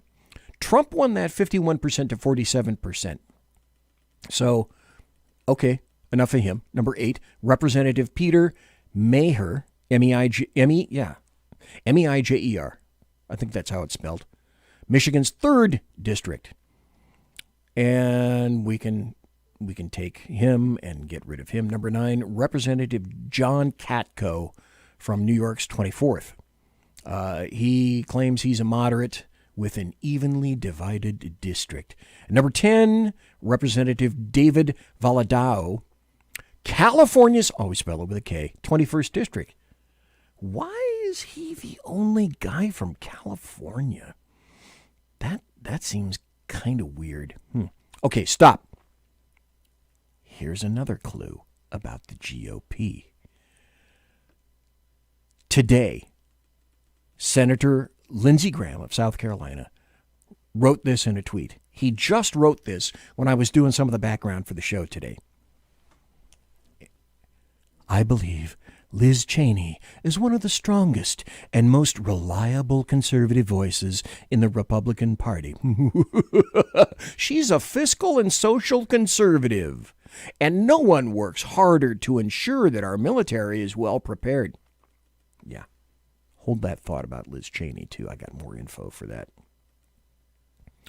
So just what was this so-called indictment? I tried to find the video of this in Donald Trump's speech on January 6th. And I had a hell of a time trying to find it. And let's see if this will play. To demand that Congress do the right thing and only count the electors who have been lawfully slated. I know that everyone here will soon be marching over to the Capitol building to peacefully and patriotically make your voices heard today. Peacefully and patriotically make your voices heard. We will see whether Republicans stand strong for integrity of our elections, but whether or not they stand strong for our country. Come to demand that Congress Let's go forward. do the right thing, building, to peacefully and patriotically make your voices heard. Peacefully and patriotically make your voices heard is calling for an insurrection. Now, I didn't make up that audio, and I looked for it all over on YouTube. And would you be shocked to discover that I didn't find it there? Where'd I find it? From UK. On the Daily Mail. Conveniently, oddly enough, nobody ever remembers this from leftists. See the protests as the problem. No, the problem is what forced your fellow citizens to take to the streets. Persistent and poisonous inequities and injustice. Stop. Everything the leftists say about you applies to them times 10. Listen always very carefully to what they say. And please, show me where it says that protests are supposed to be polite. So, it's okay for leftists to be cutting up a rug, but that's very bad, don't you see, for conservatives to do anything like that. I'll be right back after this. Conservative media done right. You're listening to the SHR Media Network. Southern Sense is conservative talk with Annie, the radio chick you bellows as host, and C.S. Bennett co-host. Informative, fun, irreverent, and politically incorrect. You never know where they'll go, but you'll love the journey. Annie is a top conservative host on Top Talk Radio and features some of the finest guests packed with important politicians and newsmakers. Listen every Friday, 3 to 6 p.m. Eastern, noon to 3 Pacific, on the SHR Media Network. Remember, Southern Sense is common sense. Hey, are you guys listening? This is Shannon from Right Wave with Shannon and Mike in the AM on SHR Media. I know you've been wondering where we are and what's been going on. Well, folks, that's right, we're back. So please, join us 7 to 9 a.m. Monday through Thursday on SHR Media, on Spreaker, iHeartRadio, and Spotify, and Facebook Live at 11 a.m. on Right Way with Shannon and Mike in the AM at Facebook. You don't want to miss a minute. We've got lots of guests, lots of segments, and lots of interesting things. And let's face it, there's nowhere for you to go, so you might as well tune in. Again, Right Way with Shannon and Mike in the AM. We're back live on the air on SHR Media, 7 to 9 a.m. Monday through Thursday, audio and Facebook Live, audio and video. Yes, we are going to do video. Facebook Live, Right Way with Shannon and Mike in the AM. Hope to see you soon. Conservative media done right. You're listening to the SHR Media Network. And we're back. It's the final 27 minutes. The final 27 minutes of the Bloviating Zeppelins. That is I. Berserk Bobcat Saloon Radio Show. The best late-night conservatarian talk radio show you've never heard of. So spread me around in a cheerful fashion. Share whenever possible, and maybe some more people will come and listen to the show or watch the show, because I enjoy at least watching the chat room and trying to interact with people as much as I possibly can. So if you're in the SHR Media chat room, thank you for being there. I've got Simone, Sergeant Booker, the Alaskan, Jack Alexander, and in the Facebook chat room, I can't see whoever happens to be in there, and that's one of the problems with looking at the Facebook chat room over a small telephone. So I was in the process of telling folks why I'm never voting Republican again. And we heard Chris Cuomo talk about, hey, you know what, violence. I don't see any problem with violence. Anybody remember when Loretta Lynch was calling for violence and blood spilling in the streets? 25 people were killed during the protests and riots. 2 of them were police officers. Loretta Lynch didn't say anything about that, but she did say this. I know it's a time of concern for people who see our rights being assailed, being trampled on, and even being rolled back. I know that this is difficult, but I remind you that this has never been easy. We have always had to work to move this country forward to achieve the great ideals of our founding fathers. And it has been people, individuals who have banded together, ordinary people who simply saw what needed to be done and came together and supported those ideals, who have made the difference. They've marched, they've bled. Yes, some of them have died. This is hard. Every good thing is. We have done this before, we can do this again. Okay, so, all right, no problem. No big deal. I just want to remind you also that maybe you didn't know it, but this is peaceful too. Punch some people in the face! This country forward to achieve the great ideals of our founding fathers. And I said, no. I said, if we were in high school, I'd take him behind the gym and beat the hell out of him. I'd like to punch him in the face. When was the last time an actor assassinated a president? Is fight in Congress, fight in the courts, fight Tim in Kaine. the streets, fight online, fight at the ballot box. No problem if it's leftists burning I just cars. don't know why there aren't uprisings all over the country, and maybe there will be. Uprisings by leftists. Imagine that. Show me where it says that protests are supposed to be polite and peaceful. Smashing windows. Burning cars.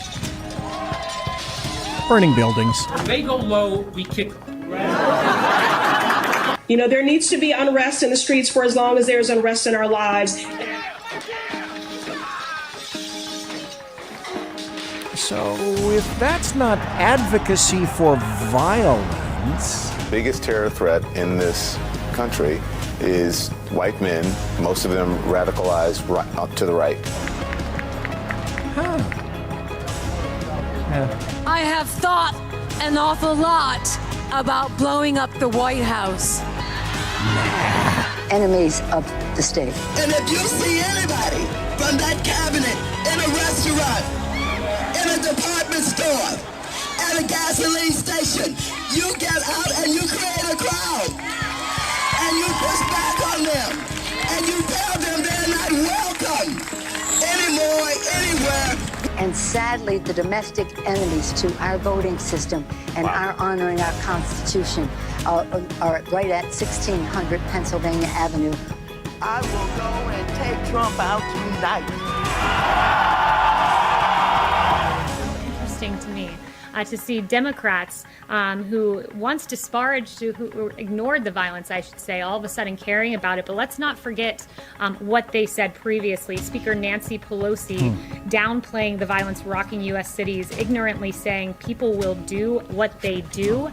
Jerry Nadler, when asked about Antifa, he said that was a myth that's being spread around Washington, D.C. It's not a myth. In fact, an Antifa individual took the life of an innocent Trump supporter in Portland. You have Rep. Ayanna Pressley saying that she wanted unrest in the streets. Chris Cuomo saying, show me where it says protesters are supposed to be peaceful. I'll give you an idea, Chris. It's the Constitution. Yeah, thank you. Don Lemon saying, quote, the rioting has to stop. Chris, as you know, and I know, it's showing up in the polls. It's showing up in the focus groups. It's the only thing right now that's sticking. So now all of a sudden, 90 days later, I from this podium have talked about law and order. The president has talked about law and order repeatedly, but because the polling has shifted, now it's time for the Democrats to deny what they said previously.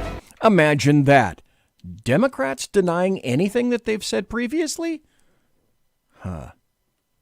And for those words you've heard, before actual advocacy for violence against Trump supporters and Republicans, Donald Trump must be impeached.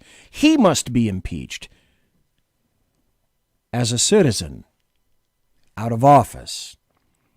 Now, I've said this before on the show. In the legal world, there are concepts, phrases called the letter of the law and the spirit of the law. The letter of the law involving impeachment can be found in Article 2, Section 4 of the U.S. Constitution, and it says this in one sentence only. The President, Vice President, and all civil officers of the United States shall be removed from office on impeachment for and conviction of treason, bribery, or other high crimes and misdemeanors. Now, the spirit of the law is also quite clear. It's for the removal of persons who are found guilty following a hearing and involving due process of high crimes and misdemeanors, who are current office holders, because the point is to remove them. Perhaps it has actually escaped the Democrats and Republicans that Donald Trump, OMB, the guy with the dead orange cat on his head, is no longer in the White House or D.C. Those are just a few of the aspects. I'm sure everybody here would be able to call and write and give me your own lengthy laundry list of reasons why you think the GOP failed us abjectly, failed us nakedly, failed us clearly with little, if any, apology, no dusting off of us, or even kind of a remark in passing. Oh, you'll get over it, son. You'll be okay. So let's begin with the truth you already know. The Democrats and Republicans are cut from essentially the same cloth. As I've been fond of saying for some time, there isn't a dime's worth of difference between them. Republicans are basically Democrats with no cohesion or focus center, or balls for that matter. They are primarily invertebrates. This is a key. Note this. They fear. They fear as much as the Democrats. The Republicans and Democrats fear that you, the roughly, and I believe it is 80 million of you, will continue this terrible populist, middle class, America first, rule of law, due process, Constitution, and Bill of Rights loving movement. You evil, damned, white supremacist, extremist terrorists. They fear. They are afraid of you. Me, us. We have the power. If we can likewise, though, coalesce and beat the D.C. politicians at their own game. Hell, in 1 week, look at GameStop. Anybody have an analogy to make to that? I do. But here's the other thing you have to realize. Both sides want to shut you down. They want to weaken you. They want to marginalize you. They want to depersonalize you as much as humanly possible with a constant barrage of propaganda 24/7, 365. Why? 5 things. They fear the loss of each one of these. Obviously, power, control, money. But these 2 things are also very important to them. Prestige and access to everything else in D.C. It's that simple. You, the American taxpayer, you are now the enemy of government. They have as much as decreed it so. The National Guard, thousands who were there to defend them, had to be backgrounded. They're not trusted. What do you think is going on in the Secret Service right now? Well, they're not going to tell you about that, but I happen to know. Guess what's happening there, too?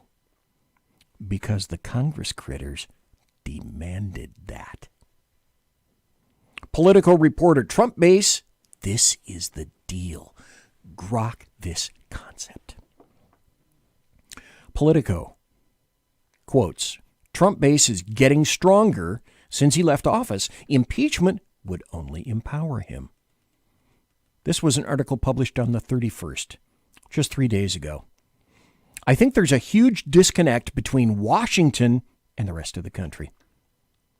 Former President Donald Trump has actually gained, not lost, political clout since leaving office, a political observer asserted on Friday. Politico reporter Tara Palmieri's observation runs contrary to the assumptions of many in the Washington, D.C. establishment and the mainstream media. Stop. I hope by now the curtains are beginning to part for you. People don't want to hear anything against Trump, Palmieri said during an appearance on MSNBC. Actually, the more he stays out of the media, the more that he becomes this martyr, this looming figure over the GOP, and I think that's true. I think that's absolutely correct. I think we, conservatives, have a lot more power than we even credit to ourselves. But here's the difference. The politicians and D.C., they know that. Obviously, the Democrats know that. So do the Republicans. That's the point. Now, Palmieri drew that conclusion after speaking with locals in the cowboy state about Cheney's vote to impeach Trump while covering an anti-Cheney rally led by Representative Matt Gaetz. I actually went out of my way to try to find somebody who would defend her, and I really could not, Palmieri told MSNBC. She didn't have that much name recognition considering she's a Cheney. I mean, I said her name at the hardware store and somebody shouted a threat. That's actually some funny shite right there. I don't care who you are. Then there was this. The overwhelming consensus that Palmieri heard from voters was that Cheney's vote for impeachment was not a vote for Wyoming, and therefore she's got to go. That's called a clue. Oh, wait, she's got to go. Absolutely. That is a clue. Now, let's transition over to this story from Breitbart. This was just earlier today. Liz Cheney censured by Republican parties in 10 Wyoming counties. Oh, wait a minute. If I had a producer, what you would have heard is Liz Cheney censured by Republican parties in 10 Wyoming counties.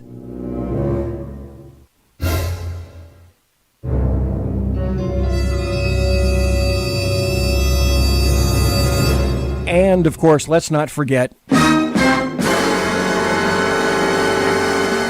So, House Republican Conference Chair Liz Cheney has now been censured by Republican parties in 10 Wyoming counties.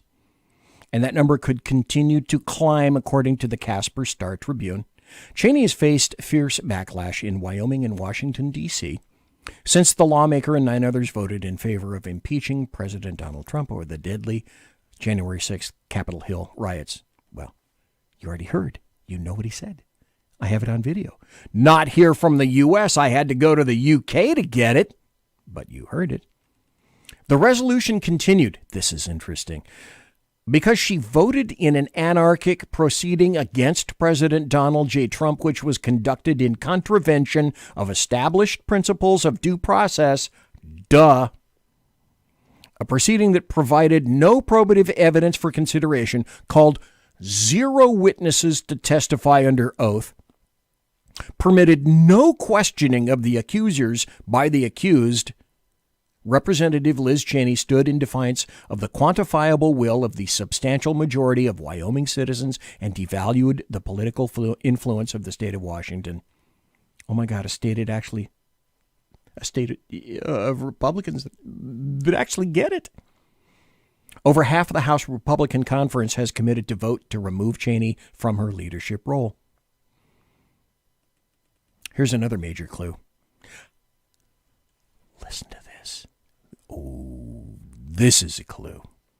House Minority Leader Kevin McCarthy, California always spelled it with a K, has signaled that he will not support efforts to remove Cheney from her post, while Cheney herself has stated she has no plans to step down. On Monday, Senate Minority Leader Mitch McConnell, Kentucky, praised Cheney, calling her an important leader with the courage to act on deep convictions. McConnell and McCarthy, 2 members in really good standing with the OSAGOP, the old, staid establishment GOP. That was more than clear. Let's go back to the January 19th. That was really clear on January 19th. Pence, McConnell, and McCarthy are skipping Trump's departure ceremony. Vice President Mike Pence and the 2 top Republicans in Congress, Mitch McConnell and Kevin McCarthy, skipped President Trump's departure ceremony. Axios reported on Tuesday that McConnell and McCarthy, you'll love this, attended Mass with Biden at the Cathedral of St. Matthew, down the street from the White House. Okay. Understand this also. It was more important for McConnell and McCarthy to attend Mass with a great advocate of abortion than to have anything to do with Donald Trump. Message received. Message received. I got it. Did you get it? Let's move to Ted Cruz 1.0. This is January 3rd, 2021. Ted Cruz recycles election fraud claims already rejected by the courts. He and other GOP senators, Cruz, supporting his bid to reject certification of the 2020 election result, ignore the fact that courts have already addressed the issues they raise. So here is Ted Cruz 2.0 on January 31st, just a couple of days ago. Ted Cruz. President Trump was both reckless and irresponsible and did not prove election fraud in court. This is from Gateway Pundit. And would it shock you if I had audio of that? Well, let's see. This needs to start at 1650. So let's see if I can start it right around there and pick it up. Let's see if I can do that. Here we... Oh, nope, too far. There we go. Just part of the Democratic Party. They are one. Their talking point is there is no voter fraud. It doesn't exist.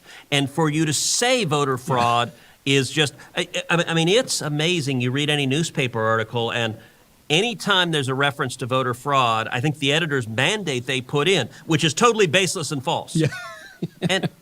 and look, voter fraud has been a persistent challenge in elections, and the media narrative that doesn't exist and you can't say it exists it is weird rewriting history. Listen. Now listen, on the other hand, President Trump's rhetoric, I think went way too far over the line. I think it was both reckless and irresponsible because he said repeatedly, and he said over and over again, he won by a landslide. There was massive fraud. It was all stolen everywhere. That evidence, the campaign did not prove that in any court. Right. Okay. Let me just stop right there. I could go through the rest of it, but you got the point. Ted Cruz on the 3rd of January said, I'm for those 10 people, and we need to take this to court. Now he says, well, we didn't even get to court because there's no election fraud. Ted Cruz 1.0 on January 3rd, Ted Cruz 2.0 on January 31st. Now, what do you think about Ted Cruz? Just a wee bit of change, don't you think? Now, remember the dude I talked to you about just a couple of minutes ago named Tim Rice, the guy who voted to impeach Trump. He fell into the Cheney pit. Not exactly sure why, but the Republicans are kind of like broken clocks. So the South Carolina GOP passes resolution to censure Representative Rice over the impeachment vote. Wait a minute. The GOP is actually doing something appropriate with one of their members. The South Carolina GOP has formally censured U.S. Representative Tom Rice over his impeachment votes. Rice was one of 10 Republicans to vote in favor of impeaching President Donald Trump, who is accused of inciting a deadly riot at the U.S. Capitol. March peacefully. Remember, march peacefully is inciting a riot when you talk to anybody else. But wait. Oh, that was local. Don't people say that all politics is local, or just maybe, I don't know, maybe it's just some kind of an error? And who can possibly forget the doubling down on stupid thing, as is done, say, with Democrats and the coronavirus? I was going to have another coronavirus show. Since last week, even more stupid shit has occurred with coronavirus. So what you do, however, is when in doubt, do the exact same thing that you got that got your asses kicked to the curb in 2016, Republicans, because this name should sound familiar again. Jeremy talked about this earlier. Jeremy Hansen on his show brought this to my attention. GOP Representative Kinzinger starts a pack to resist his party's Trump embrace. This just occurred. This story just came out on the 31st, 3 days ago. Representative Adam Kinzinger was, in fact, one of the 10 Republicans who voted to impeach Trump. So, like all the other Republicans bouncing away from anything even remotely Trump-like, conjuring up visions of, like, rats fleeing the ship, that's not good enough. Oh, no. Now we need a super PAC or political action committee. Well, I did what you expect me to do. Why you listen to this show? I dug. I have the internet. I can find internet shit too. The Country First, this is what it's called, the Country First PAC, is unveiled in a 6-minute video that was released Sunday. Sunday. I again played hell trying to get it, but I have the entire video for you. Let's listen. I'd like to make some comparisons if that's okay with you. This is no time for silence. Not after the last month. No. Not after the past few years. Someone needs to tell the truth. Someone needs to say what history needs to hear. So here I am. The Republican Party has lost its way. The Republican Party lost its way before Trump. If we are to lead again, we need to muster the courage to remember who we are. We need to remember We're Romney. We're McCain. We're Flake. We're imbeciles. We believe in bipartisanship and compromise, and we fear when refuted, we pee our pants. Believe and why we believe it. Looking in the mirror can be hard. I know. The time has come to choose what kind of party we will be and what kind of future we'll fight to bring about. We need to be the Democrat Party. The choice is ours, and I've made mine. My name is Adam Kinzinger. I proudly serve the people of Illinois in Congress. I've served America in the Air Force, and I still BFD. That's like John McCain served. Okay, what did you do yesterday? serve as a lieutenant colonel in the Air National Guard, and I choose to renew the Republican Party. The GOP inspired me as a young boy to love and serve our country.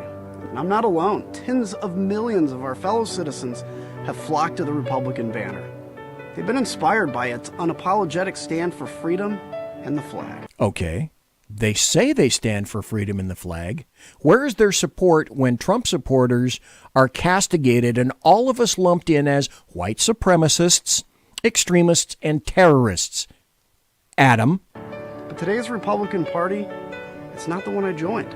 The GOP I signed up for was built on a foundation of principle, and it was filled with hope. Like Trump gave you, which is why Trump got elected. We believed a brighter future was just around the bend, and we And it is if you vote for conservatives, not Republicans. fought tirelessly to get there. We stood for equal opportunity. Stop right there. I have to point this out.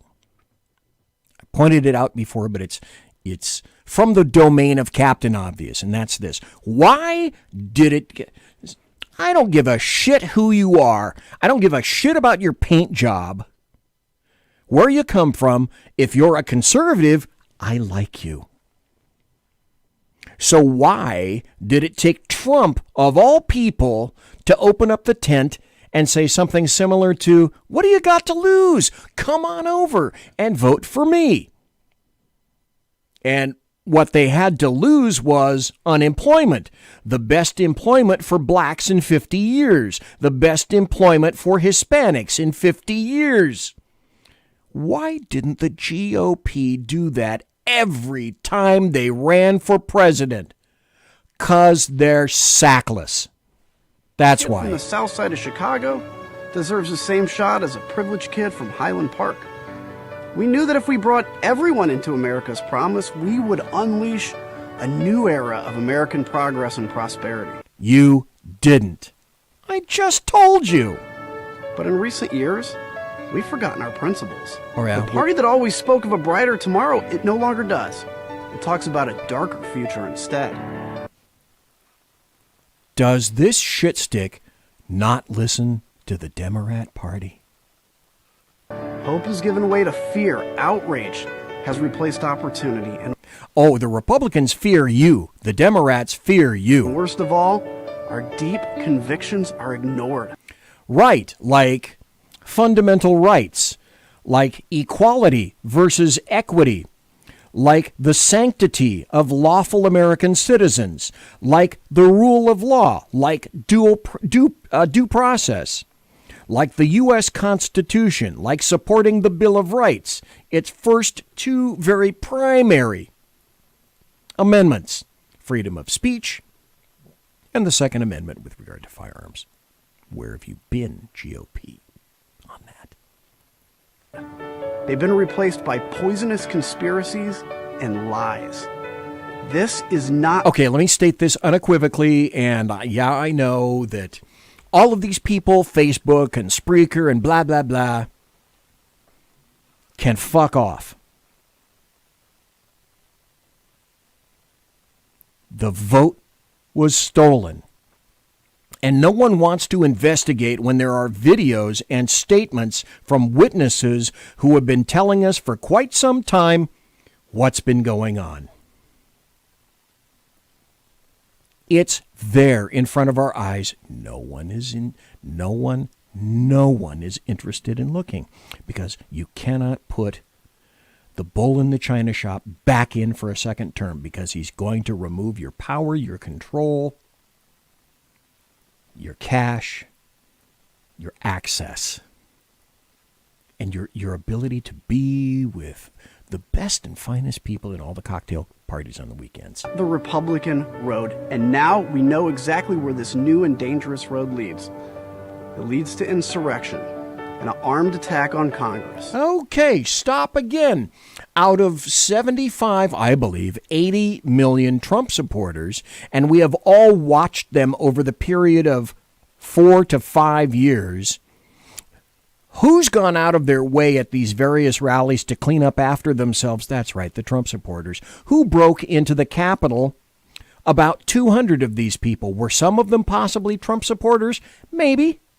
Some of them were also Antifa and anarchists who were there just to fuck with things. And every one of them who entered the Capitol illegally, including Brandon Strzok, that was a poor decision on his part. They all need to be arrested. And they were. And they will be. So those 200 people out of 75 to 80 million people account for 0.001% of Trump supporters, you lying cretin. It leads to the murder of a Capitol police officer and the deaths of 4 of our fellow Americans. Stop right there.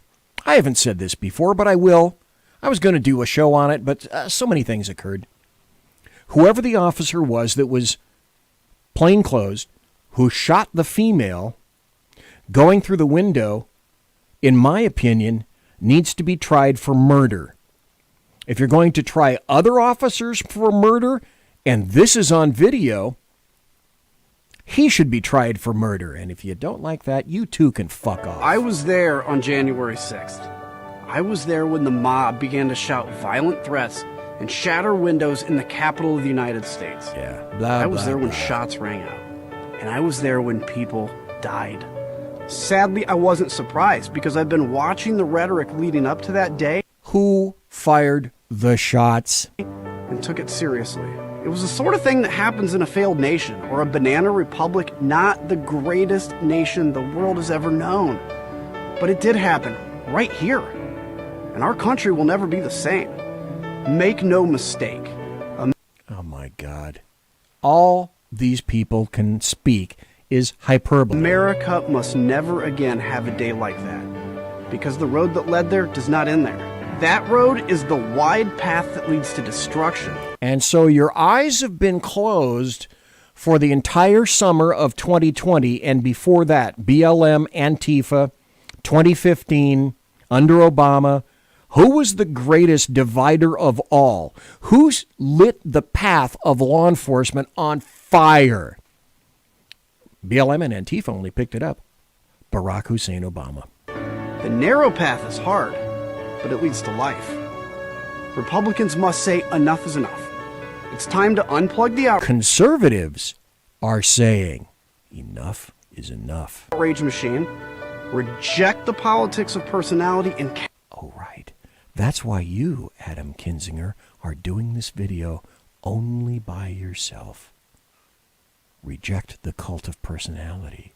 Don't see me for who I am. Cast aside the conspiracy theories and the rage. It's time to turn back from the edge of darkness and return to the ideals that have long been our guiding light.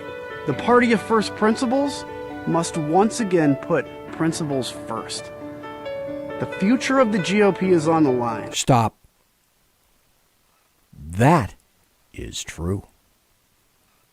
Any Republicans listening right now, it's late at night, or maybe you're listening in podcast. Again, you're not going to like what I say. The Republican Party is toast. And the only people responsible for putting it on the toaster and turning the coils up to 10 are the Republicans themselves. They only have themselves to blame. And what we do will determine where America goes from here. Will we prey on people's fears? Or will we draw... Oh, God. Who's preying on people's fears? Democrats. And this asshole. Upon their hopes. Will we feast on anger? Or will we summon better angels? Better angels. Republicans who were offended by the outsider who came in and showed us this is the way D.C. really works. This is how it functions against you, and has for years and years and decades.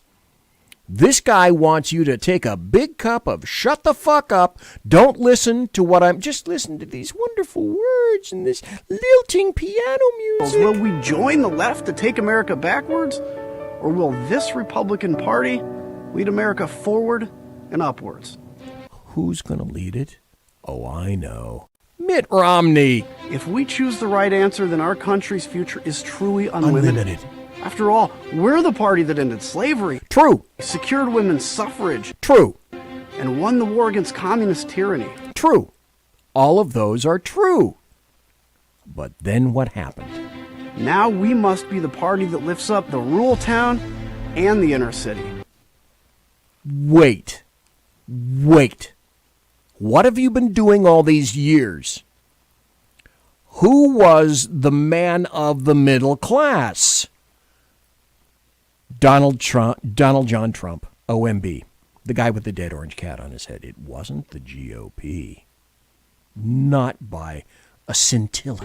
We must be the party that empowers every student to soar and every family to thrive. So why haven't you insisted and screeched at the top of your lungs constantly, day after day, open up America, open up America? More people became infected in America on paper than any other venue. There's no problem we can't solve, no challenge we can't beat, and no foreign enemy we can't defeat. We need only remember what we stand for, and then we must stand together and stand our foreign enemy. What about domestic? Like you. Ground. The foundation of the Republican Party is as strong as ever. And so is the foundation of America itself. I was reminded of this truth. You know who's going to save America? You know who's going to save America? It's not shit sticks like this guy or the Republican Party. It's going to be people on a community level. It's going to be conservatives. It's going to be people who believe in the rule of law and all the other things that I've advocated. The middle class takes the burden for everything, including the rest of the planet. And we are the first to be discarded because you can go to hell. Over the past month. Yeah, it was one of the darkest months in our history. It certainly was the darkest in my lifetime. The attack on Congress shook the country to the core. But that evil act could not and will not shake the foundations of our freedom. Through it all, democracy held. Okay, stop with the democracy thing. All you're doing is posturing now. You're displaying social justice and your peacock feathers are going up. I get it, dude. I get it. I really do. Where have you been? America held, and America endures. Our duty now is to preserve and expand the promise of America for future generations. You know what this is? This is a 6-minute video of virtue signaling, indicating that according to this guy, the Republican Party is going back to normal. What that means is we'll fillet you whenever you wish. We'll massage you in just the right areas. Because we want to compromise. We want to be involved with bipartisanship. And if the unity mentioned happens to be only one-way unity, well, just to get along and to be loved, we'll go ahead and do that. 6 minutes of virtue signaling. We must shore up the principles that are the source of our national strength. We must strengthen the land we love for the trials that lie ahead. The Republican Party was made for this challenge. Once again, we've been called by history. We can rise to meet... Stop. Do you know why you got your asses kicked in 2016? Because at least temporarily, people realized all this stuff is just verbal pablum. That's essentially all you spew, Republicans. If the Republican... let me say this. If the Republicans had an ounce of testosterone or fortitude and were not a pack of invertebrates, what they would have said and emphasized all last year and all now is pass a clear bill to help the citizens of the United States. Fuck the banks. Fuck the states. You ever notice that most of the people crowing for money from D.C. are the leftist states who have pissed it all away? Imagine that. Well, that's not very hard to imagine, is it? Okay, let's continue. At our moment, we can let it pass us by. Yeah. It is now or never. The choice is ours. I've made mine, and I hope every Republican and every American who shares our values will choose to join me. Let's take back our party, and let's build up our country, which God has blessed beyond any other. It'll mean we have to do some difficult things, but after all, history is highlighted by times like these, and we have yet to fail. We won't fail now, so let's do this together. Yes, remember, the Democrats like their scrotums tickled in just that certain way, and if you don't do it, you'll have to go back for training and regrooving. That's how you achieve bipartisanship and compromise and unity. So as far as you're concerned, here's what has to happen. You have to be crushed. Make no mistake. You have heard and seen all of the lies. 200 morons broke into the Capitol. Like I said, each one of those people who entered illegally should be arrested and likely will. You see the attempt to easily slide to one who the dividers really are? This is rich. This is rich. Kinzinger also criticized the leadership of House Minority Leader Kevin McCarthy, who initially said after the riot that Trump bears responsibility for the violence. But after meeting privately with the former president last week in Florida, McCarthy tweeted in support, united and ready to win in 22. Even McCarthy is insufficiently base for this keck. So even McCarthy isn't enough of a fellator for Kinzinger's tastes. Kinzinger also cited the GOP's efforts to remove Wyoming Representative Liz Cheney from the leadership team because she voted for Trump. Because in his estimation, we need more Liz Cheneys.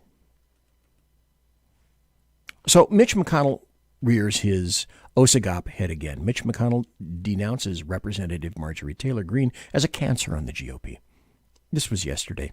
Senator decries loony lies of conspiracy theorists as Democrats move to strip her of committee assignments. Mitch McConnell denounced newly elected Representative Marjorie Taylor Greene on Monday, calling the far-right Georgia Republicans' embrace of conspiracy theories and loony lies a cancer for the Republican Party. That's why Hank Johnson keeps getting reelected too, isn't it? That's odd, McConnell. I don't recall you voting for her. Her own peeps did. But message received. I got it. Did you get it? Then the RNC chair weighed in. RNC chairwoman expresses regret over Giuliani news conference. The chairwoman of the RNC, Ronna Romney McDaniel, hello, said in a new interview that she regrets letting former President Trump's lawyers, namely Rudy Giuliani and Sidney Powell, spread unproven claims about the 2020 election from the organization's headquarters. Okay, I guess they should have been out on the streets. When I saw some of the things Sidney was saying without proof, I certainly was concerned it was happening in my building, McDaniel told the newspaper. And she's saying this, why? Because Trump isn't here anymore. And she knows which side her bread is buttered. Okay, good to know. You made your bed. Message received. I got it. Did you? And of course, let's not forget Lindsey Graham. Lindsey Graham offers support for Liz Cheney and then warns the Trump team about attempting to present evidence of election fraud in front of the Senate. This is from Gateway Pundit. Earlier today, it's tomorrow in a lot of places, Lindsey Graham is back to being himself after sucking up to President Trump to help him win an election. Because Lindsey got reinstalled, right? In South Carolina? Yeah, he did. He attempted to intimidate the president while supporting bitter warmonger Liz Cheney, who voted to impeach the most popular president in U.S. history. Jim Hoft wrote, Lindsey Graham is the friend nobody wants. He'll smile at your back. He'll smile at your face while stabbing you in the back. Graham and his good friend in the Senate, Mitch McConnell, are on the side of Cheney, which is not the side of the American people, the middle class, or President Trump. That's the whole point of the impeachment. They don't want to see him again. And I submit he may not come back, but he will always be there in the background. And if you impeach him, which I don't believe they have the votes to do, but if they do, all you did is make him more powerful. So here's a statement in here. These politicians believe America voted for them in spite of President Trump and not because of President Trump. I'm going to read that again. These politicians believe Americans voted for them in spite of President Trump and not because of President Trump. Now, I speak Republican now as well as leftist. Does that mean Graham and McConnell are going to push the caucus to Trump's second impeachment? I don't know. I say the threat is there, and to me, it made kind of a thump when it dropped. Okay, I could go on, but I'm running out of time. I'm way into overtime myself, and I've run out of rock star. So I'll say this, but I have not run out of Kettle One. Don't you think that for a second. There are a handful of Republicans that I may vote for in the future, singly. An ounce of betrayal, and even they are gone. And their numbers are, of course, dwindling by the day. So ask yourself this also, what is the best way to hide a lie? And it's happening right in front of your face. Invent a bigger one. Like what the Democrats are doing hourly, daily. Steve Biko once said, the most powerful weapon in the hands of the oppressor is not the gun. It's the ability to control the minds of the oppressed. Once one understands that, the present becomes much more clear. At no more than any other time, we should demand that there be absolute, unmitigated pushback to the leftists, the Democrats, and the American media maggots. Now that includes most of the Republicans and all the crap that they are thrusting upon us, the American taxpayers, the middle class, who keep this crap rolling.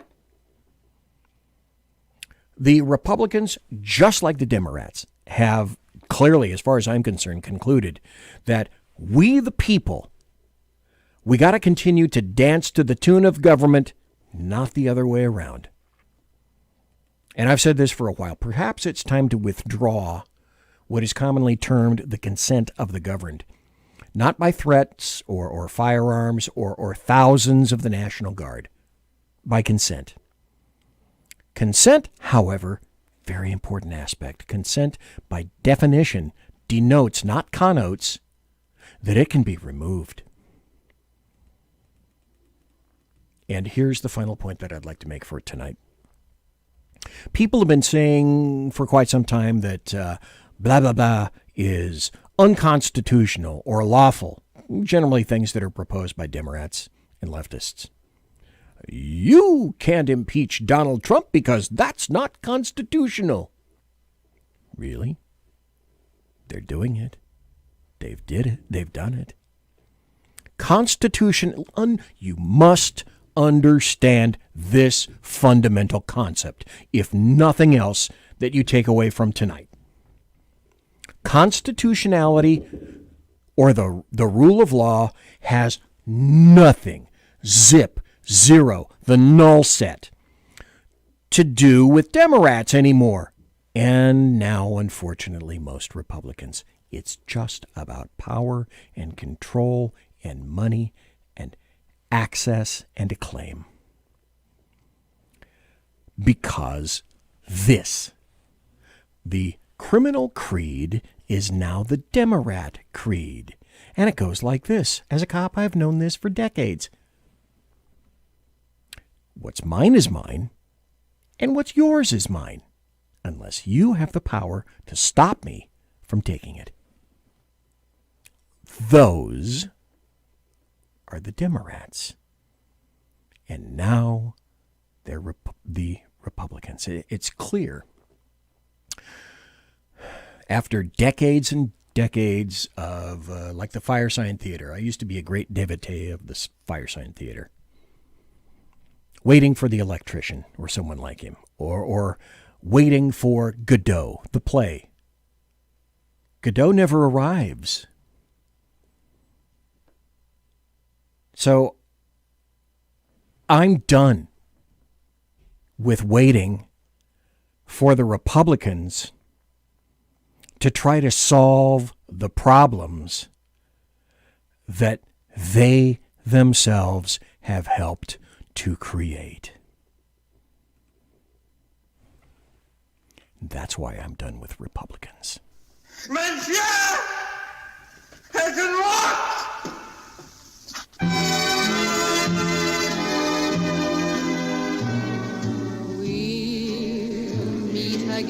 Ladies and gentlemen, boys and girls, children of all ages, thanks for listening to the Bloviating Zeppelin's Berserk Bobcat Saloon radio show, live and direct right here on the SHR Media Network. If you want to contact me, you can find me on Twitter at BZEP, at BZEP. I am really active there.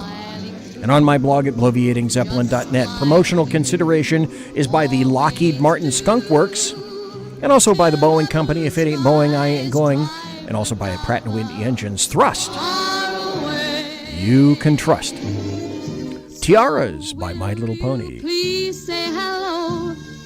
Thanks to my personal KC-135 Kettle One refueling team, with whom I will be consorting. Bank on it. In less than an hour.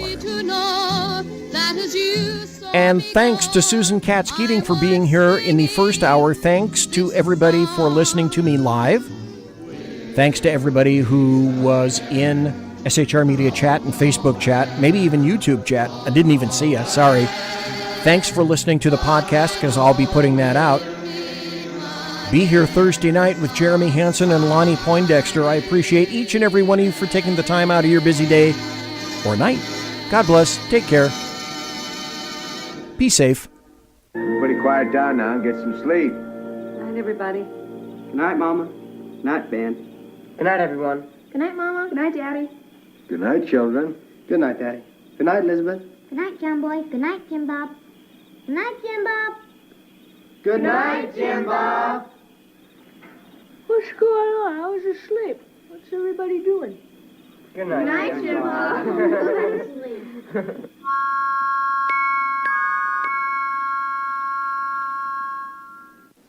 Good night, and good luck.